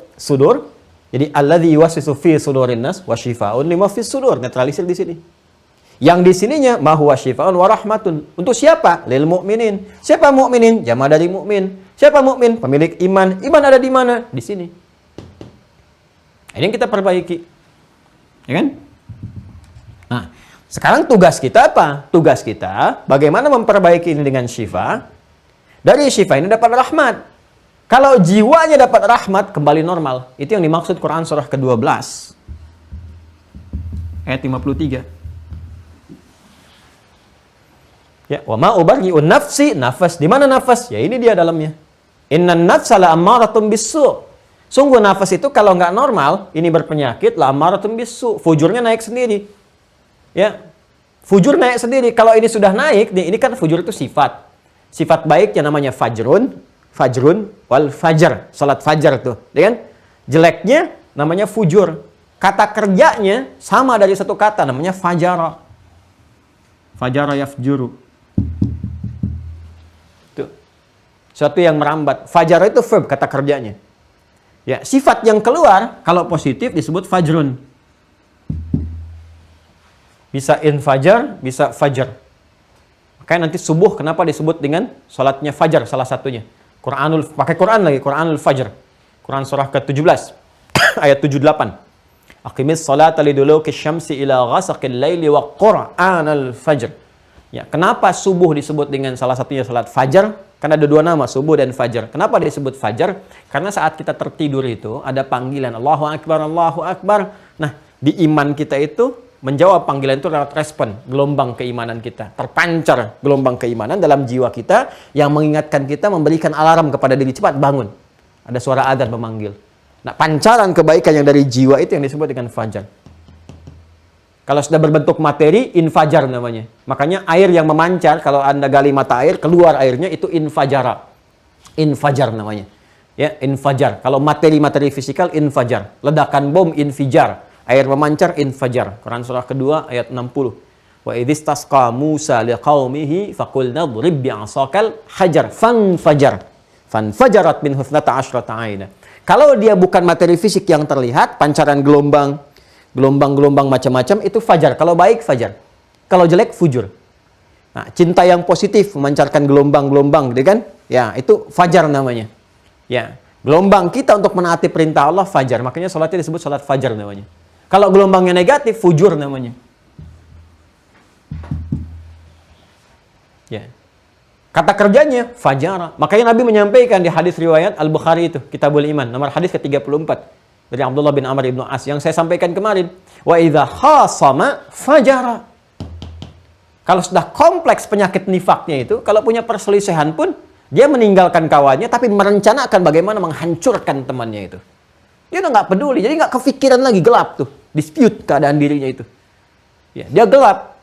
Dia udah nggak peduli, nggak ingat lagi. Sudah berteman sekian tahun, sekian puluh tahun. Kadang-kadang menemani, kadang-kadang membantu, kadang begini, kadang bahkan bekerja sama partner yang baik-baik. Begitu ada persoalan, dia nggak menyadari dirinya karena kena penyakit ini. Biasanya karena materi dunia, karena maksiat, karena macam-macam, terakumulasi. Dia harus hancur, dia begini-begini datang. Ya, bisa macam-macam yang ditempuh. Ya, bisa menghancurkan proyek, menghambat, menjelek-jelekan, bisa bikin ini, bikin itu. Yang penting bagaimana caranya jatuh. Ini bahaya. Ini fajara. Wa idza khasama fajara. Nah, memperbaiki ini bagaimana? Jalannya ya ini. Syifa. Dari mana dapat syifa itu? Dari Al-Quran. Nah, ini yang dimaksudkan. Quran surah 12 ayat 53. Wa ma ubarri'u nafsi innan nafsa. Kalau bocor ini, ya, ketutup ini bocor fujur. La ammaratun bisu. Maka memerintahkan keburukan. Ketika diperintahkan fajara. Perintahnya ammarah, keluarlah su. Ya kan? Teruskan ayatnya, illa ma rahima rabbi. Kecuali yang dirahmati oleh Allah. dirahmati. Bagaimana dapat rahmat nih? Balik ke Quran. Artinya kalau kita ingin obati ini, cari penawar, nggak ada cara lain. Cuman di sini adanya. Karena kalau nggak percaya, silakan kumpulkan kitab-kitab yang disucikan. Di keyakinan manapun. Cari konsepsi tentang ini. Anda nggak akan temukan. Cara mengatasi riya, cara mengatasi sum'ah, cara mengatasi nifak, cara mengatasi ini. Penyakit jiwa itu nggak akan ditemukan. Karena memang yang paling tahu tentang ini ya pemilik jiwa. Pemilik roh. Siapa yang punya roh? Tuhan yang hak. Di mana bisa Anda temukan? Ya pernyataan Tuhan yang hak di firman-Nya. Al-Quran jelas, Quran surah ke-17 ayat 85. Wa yas'alunaka 'anir roh, qulir roho min amri rabbi. Allah yang punya. Kalau Allah yang maha tahu, Allah yang memfirmankan, berarti kan yang punya jiwa itu tahu tentang jiwa. Sekarang lihat aja, kalau firman itu benar, di setiap kitab suci, tinggal digali, mana yang menerangkan tentang kebenaran tentang jiwa itu, cek. Nah, kita belajar untuk menguatkan keyakinan kita. Ya, dari bertoleransi dengan keyakinan yang lain, kita menghormati, kita tidak pernah menyoal, tapi kita ingin menguatkan yang kita yakini itu benar. Dan alhamdulillah kalau ingin belajar, disampaikan, diajarkan, la ikraha fiddin. Gak boleh kita memaksa siapapun. Tugas kita hanya menerangkan, menyampaikan, dan menguatkan keyakinan kita. Alhamdulillah kalau diikuti, tidak pun itu pilihan. Masing-masing kembali membawa resikonya ya kepada Sang Pencipta. Untuk meyakinkan diri kita benar, Allah, pemilik jiwa kita yang menciptakan kita. Berarti kalau mencipta harus merawat dong. Ya kan? Ya, karena fitrah pencipta itu merawat. Ya, yang membuat handphone dia akan memberikan perawatan, maintenance kepada handphone, bikin pesawat, maintenance ke pesawat. Allah mencipta kita pasti dirawat kita. Perawatan itu diberikan dalam bentuk pedoman. Jiwa kamu begini, nih cara memaksimalkannya. Positifnya begini, kalau lemah lakukan ini. Akal kamu tuh begini, komponennya seperti ini. Lakukan tafakur, tadzakur, tadabbur ini supaya seimbang. Fisik kamu begini, nih makan yang sehat-sehat. Sumbernya dari sini, ini bisa begini. Yang nggak boleh ini, yang diharamkan tuh ini bisa merusak. Di mana Anda bisa temukan itu? Kata Allah, wa nunazzilu minal Qur'an, di Quran. Nah, sekarang mari kita cari obatnya. Ya, karena disebutkan dalam Al-Quran, seperti apa penawar untuk persoalan nifak ini? Nah, kemarin kan kalau kita kumpulkan ini dari gejala, kan? Kemudian perilaku-perilakunya, itu kan ada di An-Nisa kan? Sampai ancamannya. Kalau kita lihat Quran surah keempat itu, ayat 140, sampai 145 itu kan sampai ke ancaman tertingginya. Jahanam kerak dasarnya. Ya, ini kan tanda-tanda yang sudah jadi perilaku nih, karakter. Idza haddatsa kadzaba wa idza wa'ada akhlafa wa idza tu'mina khana. Ya kan? Wa idza khasama fajara. Tanda-tanda ini sudah saya jelaskan kemarin, terakumulasi di perbuatan ini. Wa qad nazzala 'alaikum fil kitabi an idza sami'tum ayatillahi yukfaru biha. Kalau terkumpul tanda-tanda nifaq, maka kan ini sedang membahas orang yang mengaku Islam, mengaku beriman, ya kan? Beriman, ya, tapi tercemari atau terkontaminasi penyakit ini. Tandanya apa? Di antaranya kata Quran, ini kelihatan perilakunya, suka nyoal-nyoal agama, mengingkari ayat-ayat, menjelek-jelekan agama sendiri. Itu kan, bahkan di tempat-tempat ibadah orang lain juga masih menyinggung tentang agamanya sendiri. Kalau dia rasakan benar-benar beragama. Ya, yukfaru biha wa yustahza'u biha, hobi mengolok-olok. Yang diolok-olok itu ya agamanya sendiri. Karena kita bicara tentang keagamaan ini, bukan konteks keduniaan. Ya, tadi kan baik-baik.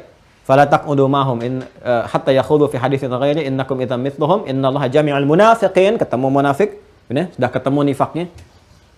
Wal kafirina fi jahannam jami'a. Terus kalau dibawa ke ibadah cirinya apa? 142-nya. Ya kan? Innal munafiqina yukhadi'una Allah wa huwa khadi'uhum wa idza qamu ila as-salati qamu kusala yura'una an-nasa wa la yadhkuruna Allah illa qalila mudzabdzabina baina dzalik. Terus enggak konsisten sikapnya. Kadang sikapnya kalau sama orang beriman kumpul kayak paling beriman. Wa idza laqul ladzina amanu qalu amanna. Wa idza khalau ila syayatinihim. Nah, kalau udah balik meninggalkan orang beriman diikuti lagi. Nah, itu syayatinihim, bisikan-bisikan setan, was-wasnya ke dalam sudurnya. Ya, Al-Baqarah ayat 14. Ya, sama Al-Baqarah ayat 76 itu kan senafas itu. Ya, yang di sini khalau, yang di 76 khala. Ya, jadi kalau yang 14 itu berkumpul dengan teman-temannya lagi mengikuti bisikan-bisikan setan. Kalau yang 76 itu sudah berusaha bikin gerakan berjamaah. Ya, itu punya komunitas. Ya Allah, astagfirullahaladzim. Ya. Itu diisyaratkan Al-Quran bisa bikin komunitas. Anda bayangkan tuh. Ya, komunitas ini munafik, komunitas yang terkena nifak itu bisa bikin komunitas sendiri. Ya. Wa idza khala ba'dhum ila ba'din qalu. Ya, itu ba'dhum ila ba'din itu komunitasnya yang Al-Baqarah 76. Ya. Di paling kanan sebelah bawah di mushaf standar. Gitu. Itu sudah berkomunitas. Kalau Al-Baqarah 14 itu kembali untuk mengikuti bisikan-bisikan yang dibisikkan oleh setan lewat sudur tadi. Was-was. Jadi terakumulasi penyakitnya. Makanya di Al-Baqarah itu kan ayat 8 sampai 20 itu karakteristik nifak kan. Dari penyakitnya, tanda-tandanya, ilustrasinya, kiasannya, majasnya seperti apa. Nah, terus di ayat 76 itu udah bikin komunitas sendiri, bikin paguyuban munafik. Bikin komunitasnya sendiri. Ini fatal ini kalau udah begitu. Ya. Jadi kompak tuh. Yang ini ngejelek-jelekan Islam, ini juga sama, ini belain, ini yang bikin kisahnya, ini alurnya, ini ceritanya, ini videonya, ini channelnya deh. Gitu. Ini kalau Quran bilang pasti terjadi. 15 abad yang lalu tuh. Ya kan? Disampaikan, bisa terbukti. Anda kalau nggak percaya, cek aja kehidupan kita. Dalam kehidupan. Ada nggak? Kalau ada, berarti tugas kita untuk menyampaikan, ya ini penawar-penawarnya. Kita doakan, tunjukkan jalan yang benar, dan seterusnya. Ya, terserah mau diambil atau tidak itu pilihan masing-masing. Yang penting saat kita dihisab oleh Allah, kita bisa menjawab. Apa yang kamu lakukan ketika ada begini ya fulan? Kita jawab, ya Allah, saya sudah menyampaikan apa yang kau perintahkan, apa yang Rasulmu tunjukkan begini. Ya, saya mengerjakan apa yang saya mampu ikhtiarkan, dan kau bisa menilai. Dan dengan rahmatmu kami mohon ridhamu ya arhamar rahim. Selesai. Kalau urusan-urusan masalah hukum positif dan sebagainya, ada hal-hal yang lain, pihak-pihak yang lain. Tapi kita berbicara tentang tanggung jawab keberagamaan kita. Jelas ya? Nah, ini gambarannya teman-teman. Ya, subuh-subuh kan jadi hangat pembahasan kita kan. Tapi kalau kita isi dengan cara yang benar, nyaman. Ini sampai 45 nih, 145. Sampai ayat 145. Kalau betul-betul nggak mau kembali, nggak baik, sampai pulang diingatkan, itu sampai ayatnya begitu detail. Kalau memang masih ngeyel di situ, diingatkan, masih balas mengolok-olok lagi, disampaikan, malah bikin kisah lagi untuk mengolok-olok dan sebagainya. Kalau bertahan sampai meninggal, ancamannya itu bukan cuma neraka jahanam. Kalau ayat 140 kan neraka jahanam tuh. Ya, jahanam tuh udah tertinggi tuh tingkat neraka. Ini kalau benar-benar masih mengakumulasi, bahkan kompak dengan kawan-kawannya masih mempertahankan itu, masih kumpul, dipertahankan, nyari dunia sampai dia meninggal dalam keadaan itu langsung Allah saking jengkelnya itu, ya, saking menunjukkan bahwa bahayanya ini untuk yang lainnya, itu langsung ancamannya tingkat tertinggi. Bukan cuma jahanam, tapi di keraknya yang paling bawah. Darkil asfali minan nar. Fi darkil asfal, darkil asfal. Ya. Dark itu kan udah gelap, diserap itu diserap ke dalam bahasa Inggris dark. Darkil asfali minan nar. Darkil asfal. Rendah yang paling gelap tapi dengan api yang paling menyala-nyala. Wah, kalau kita bikin satu saat pembakaran itu kan arangnya apanya di bawah itu wakuduhan, ya. Narnya itu, ya, wakuduhan nas wal hijarah. Jadi, kalau kita kan bikin api, biasanya bahan bakarnya kan ada kayu-kayu bakar, arang macam-macam itu. Ya, yang paling panas kan dicelupkan paling bawahnya tuh. Kalau langsung bersamaan dengan arangnya, batunya, macam-macamnya. Itu dicelupannya ke situ. Jadi bahan bakar neraka yang paling bawah. Udah tuh. Ancamannya begitu. Dan yang mengancam siapa? Langsung Allah. Ya biasanya kan ini sudah fitrah dalam kehidupan. Kalau ancamannya tinggi, berarti tingkat kriminalitasnya berbahaya.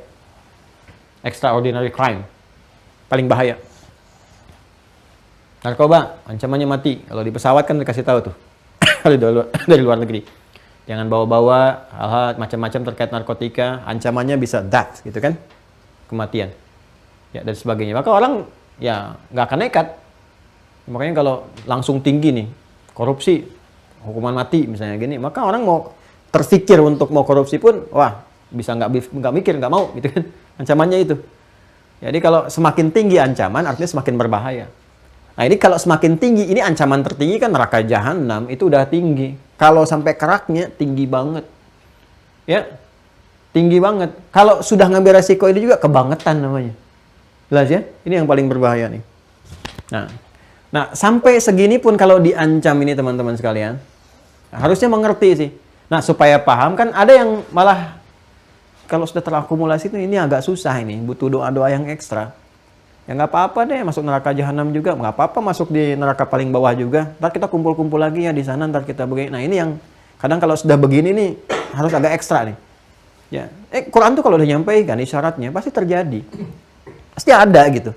Ini yang agak fatal, agak bahaya penyakit. Nah, yang seperti ini tuh ditanggapinya harus dengan lebih kuat lagi. Artinya kuat tuh bukan keras. Kuat tuh dengan artian doa yang kuat, tuh kan? Bagaimanapun saudara-saudari kita kalau dia mengaku beriman, dia masih punya hak untuk dapat soleh, untuk baik. Ya, dan kita masih punya tugas. Dia masih punya kewajiban untuk meraih itu. Tugas kita yang memberikan pencerahan. Ima dia mau ngambil atau tidak itu pilihan. Kalau kita dicela itu udah biasa. Ya, baik kan pasti dicela oleh yang jelek, jelek pasti dicela oleh yang baik. Celah itu biasa. Ya, hanya orang kurang sehat yang nggak mau dicela. Tuhan dicela, malaikat dicela, rasul dicela, nabi dicela. Terus kita bukan semua itu nggak mau dicela. Ya, repot lah. Ya, setiap kita pasti dicela. Ya, lewat burung beo aja kadang-kadang dicela. Dasar kamu, Udin, dasar kamu, dasar. Itu kan dia mendengar aja apa yang dia dengar itu keluar. Dan seterusnya. Oh maaf kita berbelasungkawa, berduka cita bahwa Soleh telah meninggalkan kita bersama 2 pekan yang lalu. Dan mudah-mudahan husnul khatimah malam Jumat itu. Ya, Soleh telah tiada teman-teman sekalian. Ya Alhamdulillah di akhir sakaratul maut saya masih sempat dampingi, megang. Itu karena cuaca panas luar biasa di 2 Kamis yang lalu. Ya, panas dan seterusnya. Yang mungkin sudah waktunya juga tiba. Tapi ya kalau Soleh juga insya Allah baik. Dia pulang membawa kalimat takbir. Sudah hafal Allahu Akbar. Ya, Assalamualaikum. Udah perbaiki cita-cita saya kan al-ikhlas dulu. Belum sampai baru saya kenalkan Allah kan. Nah itu hari Kamis malam Jumat kemarin meninggal. Terus Hamdan, kucing adiknya Hattori juga matinya juga hari Jumat. Pas mau Jumatan. Itu saya suka merenung kemarin, ya Allah, Soleh malam Jumat, Hamdan hari Jumat, saya hari apa gitu kan. Itu ya kita apa namanya kadang-kadang suka berpikir dari kehidupan keseharian kita gitu. Ya, jadi kalau beo pulang membawa Allahu Akbar, masa kita pulang nggak bisa bawa la ilaha illallah? Ya, hati-hati tuh. Wah, jadi berduka juga Pak Soleh. Ya. Ini ya, jadi teman-teman di Kiai pada kenal semua Soleh itu. Ya, jadi waktu Solehnya selesai, pada apa juga semuanya tuh. Ya Masya Allah. Yang dipikirkan tuh itu aja, udah Soleh pulangnya bawa Allahu Akbar, kita pulang bawa apa gitu. Ya. Kemana tadi ya? Sini ya. Nah ini teman-teman sekalian ya.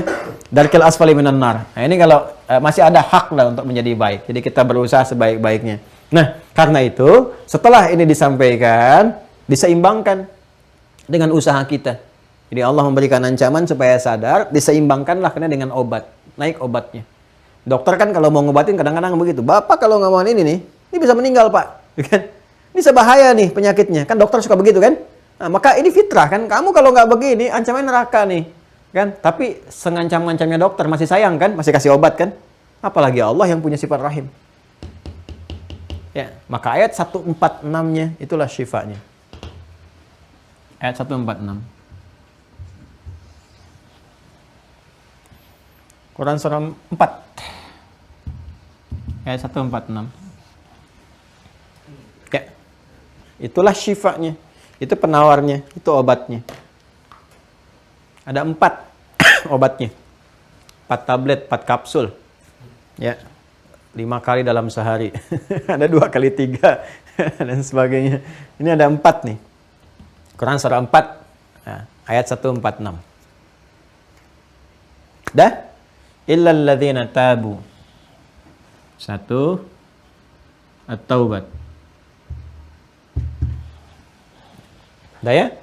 Jadi semuanya ini yang dari ayat 140 sampai 145 digugurkan semua oleh Allah. Penyakitnya hilang, ancamannya hilang, semuanya hilang dan seterusnya. Ya, cuman pakai satu kalimat saja. Ya. Bahkan huruf dalam bahasa Arab illa, harful istitsna. Kadang-kadang huruf di bahasa Arab dengan pengertian di bahasa Indonesia berbeda. Ini sudah huruf tapi punya makna. Illa, pakai illa, kecuali. Ini dengan pakai illa aja hilang nih. 140 sampai 145. Dihilangin semuanya. Syifanya ada di sini. Illal ladzina, ini berita baiknya. Alladzina itu kan saya sering sampaikan, mencakup keseluruhan tanpa kecuali siapapun. Nah, disebutkan 1080 kali dalam Al-Quran. Jadi artinya apa? Artinya, pengertian terbaliknya, penyakit nifak ini bisa mengontaminasi siapapun. Nggak peduli gender, bisa laki-laki, bisa perempuan, namanya setan. Ya kan? Ada perempuan munafik bisa ditemukan, laki-laki munafik bisa ditemukan. Terus jabatan dalam publik sosial bisa ditemukan juga. Jangan salah, di ustadz juga bisa ditemukan. Makanya ada ulama su istilahnya. Ulama su itu kan dari sini. La'amaratun bisu dari nafas juga. Ya, materinya ya dunia, macam-macam dan sebagainya, popularitas dan seterusnya. Bisa di kedudukan, di jabatan bisa ditemukan. Ya, bisa apa lagi di harta benda bisa ditemukan. Ya, jadi ini lingkup keseluruhan dalam aspek kehidupan karena setan strateginya kan khutuwat, wala tattabi'u khutuwatis syaitan. Ya, jadi teman-teman sekalian, yang paling berbahaya adalah ketika ini semua aspeknya yang dicontohkan di kehidupan sosial, ekonomi, politik, militer, bahkan keagamaan, spiritual. Ya, spiritual. Nah, kalau dikerjakan ada yang terkontaminasi, banyak dari segala golongan dan sebagainya, itu diungkap dengan satu kalimat saja, satu kata ini, alladzina. Nah, kembali lagi ke sini, orang-orang yang pernah terkontaminasi, siapapun itu kata Allah, masih punya hak, punya peluang untuk baik lagi, untuk saleh lagi, untuk mulia lagi. Ya Allah, Allah tu fabi ayyi ala'i rabbikum tukadziban. Rahmat itu sangat tak terbatas gitu ya. Ya, tak terbatas. Silahkan. Selalu ada peluang. Kejahatan apapun yang pernah dikerjakan akibat provokasi setan selalu ada jalan untuk balik. Termasuk obat nifak itu diberikan. Ya, orang-orang yang telah terkena ini kata Allah tuh bisa kembali jadi baik lagi, bisa aktif lagi imannya. Tuh, perhatikan baik-baik teman-teman sekalian, fokus baik-baik. Ini bukan otak-atik ya, tapi betul-betul ketersambungan korelasi ayat satu dengan yang lainnya. Dan ini ada ilmunya. Lihat baik-baik. Tadi kan kita katakan nih, wa nunazzilu minal qur'ani. Ya, di firman Allah, Quran surah ke-17 ayat 82, wa nunazzilu minal qur'ani ma huwa syifaun wa rahmatun lil mu'minin. Ya kan? Lil mu'minin.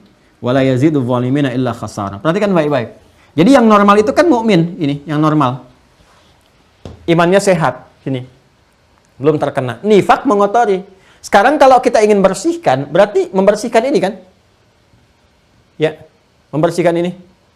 Coba kamera diarahkan ke sini. Mas, arahkan ke sini supaya kelihatan. Karena saya melihat di layar tuh, nggak kelihatan. Nah ini, nah. Gini ya. Nah, ini kalau teman-teman lihat masalahnya di sini. Ya, jadi kalau masalahnya ada di sini, teman-teman sekalian, ini berarti kan harus dibersihkan ini. Ya, harus dibersihkan. Kalau sudah bersih, iman stabil, kembali mukmin lagi. Ya, kembali mukminin lagi. Kalau jamak, ini kan jamak bentuknya. Nah, sekarang ada berapa jenis formulasinya, syifanya itu? 1, illal ladzina tabu, taubat. Wa aslahu, islah. Wa atasamu billahi, al-i'tisam. Billah. Wa akhlasu dinahum lillah, ikhlas. Al-ikhlas.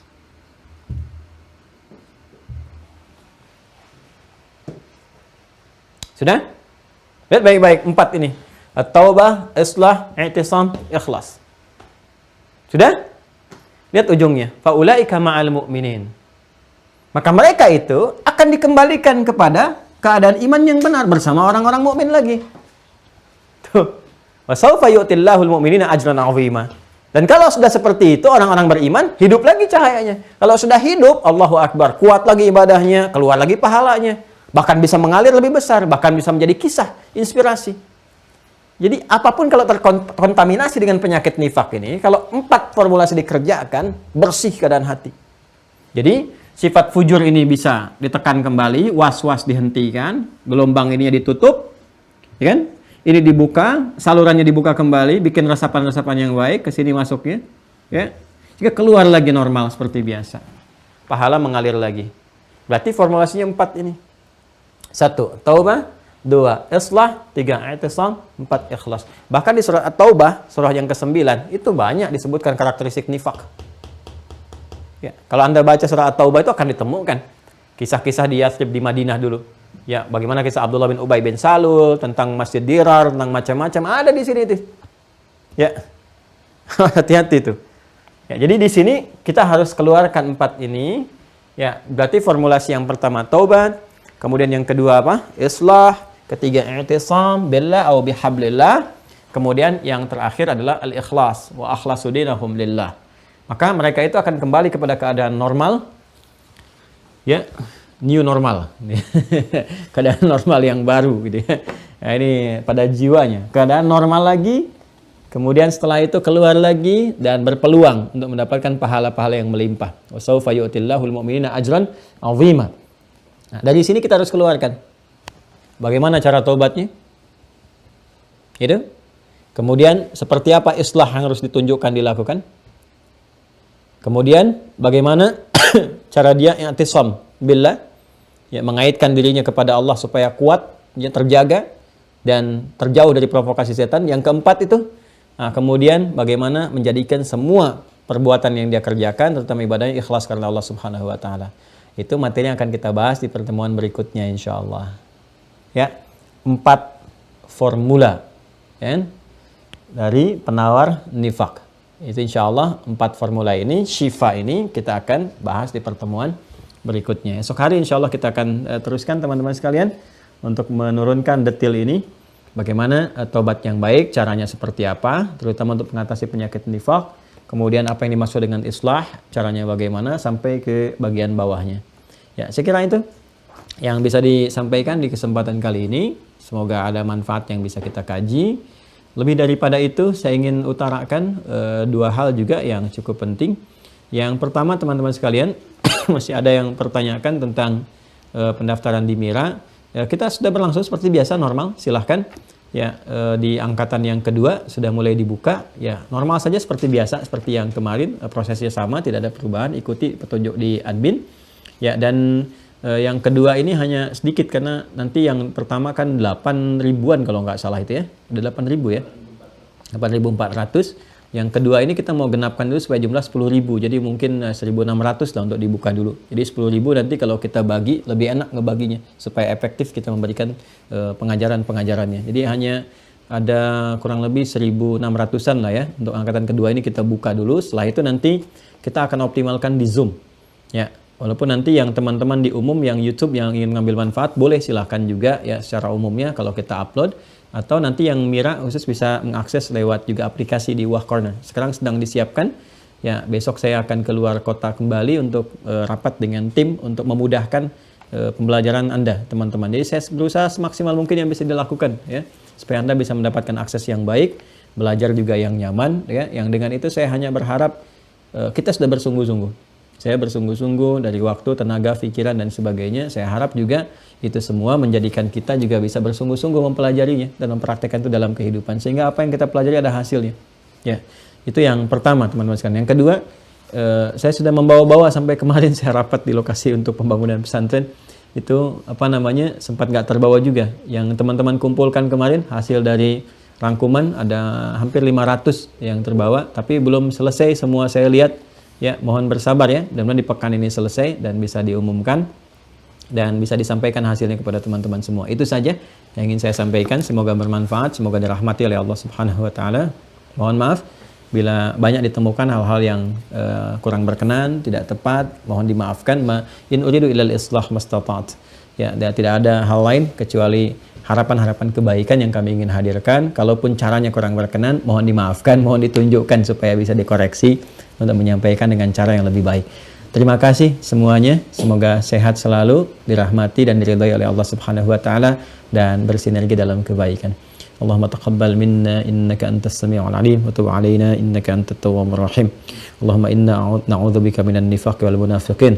وانصرنا على القوم الكافرين ربنا آتنا في الدنيا حسنة وفي الآخرة حسنة وقنا عذاب النار وصلى الله على سيدنا محمد وعلى آله وصحبه أجمعين وآخر دعوانا سبحانك اللهم وبحمدك أشهد أن لا إله إلا أنت نستغفرك ونتوب إليك والحمد لله رب العالمين السلام عليكم ورحمة الله وبركاته.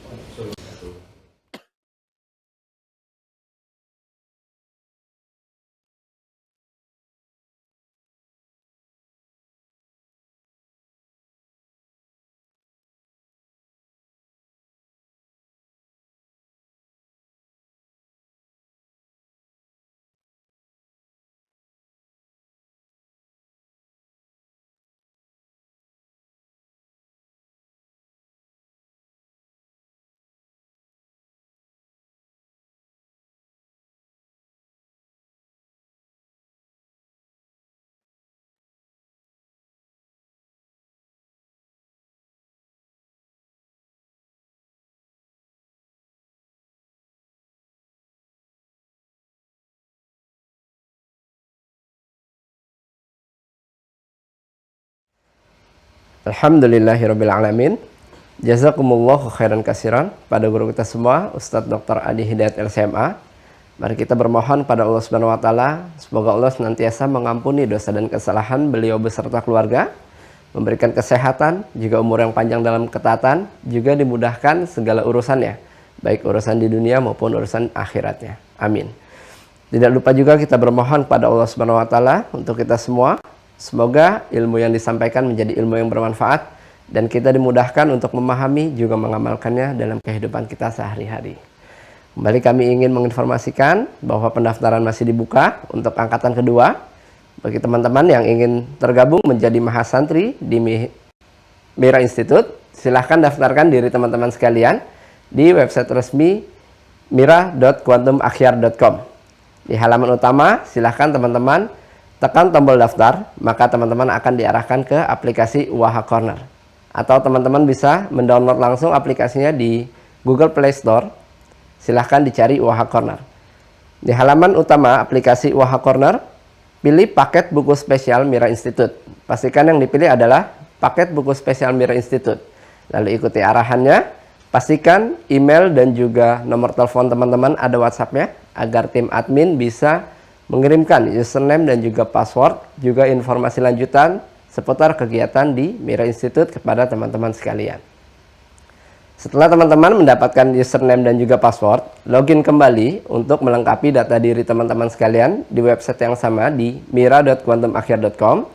Gunakan username-nya berupa email dan juga passwordnya berupa nomor telepon yang sudah teman-teman daftarkan. Untuk password, teman-teman bisa menggunakan dua cara. Yang pertama, bisa dengan angka kosong di awalnya, sebagai contoh di 0812 sekian. Jika belum berhasil, teman-teman bisa menggunakan angka 62 di awalnya, sebagai contoh di 62812 sekian. Silakan lengkapi datanya agar data teman-teman bisa terbaca oleh tim kami dan juga bisa teman-teman menikmati setiap fitur-fitur yang sudah disajikan di website resmi Mira Institute. Bagi teman-teman yang berada di luar negeri, teman-teman bisa menyimpan WhatsApp atau nomor admin khusus Mira Institute luar negeri yang sudah tertera pada layar teman-teman sekalian. Ya. Jika teman-teman sudah tergabung, pastikan teman-teman bisa join di grup resminya Mira yang ada di Facebook dan juga Telegram yang sudah tertera pada layar teman-teman sekalian. Bagi teman-teman yang belum menemukan atau mendapatkan username dan juga password namun sudah mendaftar dan sudah memiliki perangkatnya, teman-teman bisa merujuk kepada folder inbox teman-teman sekalian di email. Jika tidak ditemukan, teman-teman bisa merujuk ke folder spam ataupun folder junk. Ada kemungkinan email, username, dan juga password yang kami kirim masuk ke folder tersebut. Baik, bagi teman-teman yang baru tergabung, kami sarankan untuk mengikuti sesinya dari pertama pertemuan secara bertahap dari episode 1, episode 2, dan selanjutnya agar pemahamannya bisa maksimal dan juga bisa tersambung antara pertemuan satu dengan pertemuan yang lainnya. Pastikan teman-teman mengikuti ujian di setiap babnya agar teman-teman bisa melanjutkan ke bab-bab berikutnya dan juga mendapatkan kesempatan undangan sesi Zoom bersama guru kita Ustadz Dr. Adi Hidayat LCMA. Pastikan nilainya 100. Jika belum, murojaah kembali materinya dan silakan ikuti kembali ujiannya. Baik, jika masih ada yang ingin ditanyakan, teman-teman bisa menghubungi admin Mira Institute di nomor yang sudah tertera pada layar teman-teman sekalian. Bagi yang ingin mengambil manfaat dari pembelajaran Mira Institute, bisa mensubscribe YouTube channelnya Mira Institute sesuai dengan logo yang ada di bagian layar atas kiri teman-teman sekalian. Silahkan disamakan logonya. Dan yang ingin mengambil informasi atau mengetahui update seputar kegiatan dakwah Ustadz Dr. Adi Hidayat LCMA, teman-teman juga bisa mensubscribe YouTube channel Adi Hidayat LCMA. Baik, YouTube channelnya di Adi Hidayat Official. Silahkan tekan tombol loncengnya agar setiap informasi terbaru bisa langsung masuk ke perangkat teman-teman sekalian. Baik, terima kasih teman-teman. Saya Fadil, mewakili tim Mira yang bertugas. Jika ada hal yang kurang berkenan, kami mohon maaf. Terima kasih atas perhatiannya. Assalamualaikum warahmatullahi wabarakatuh.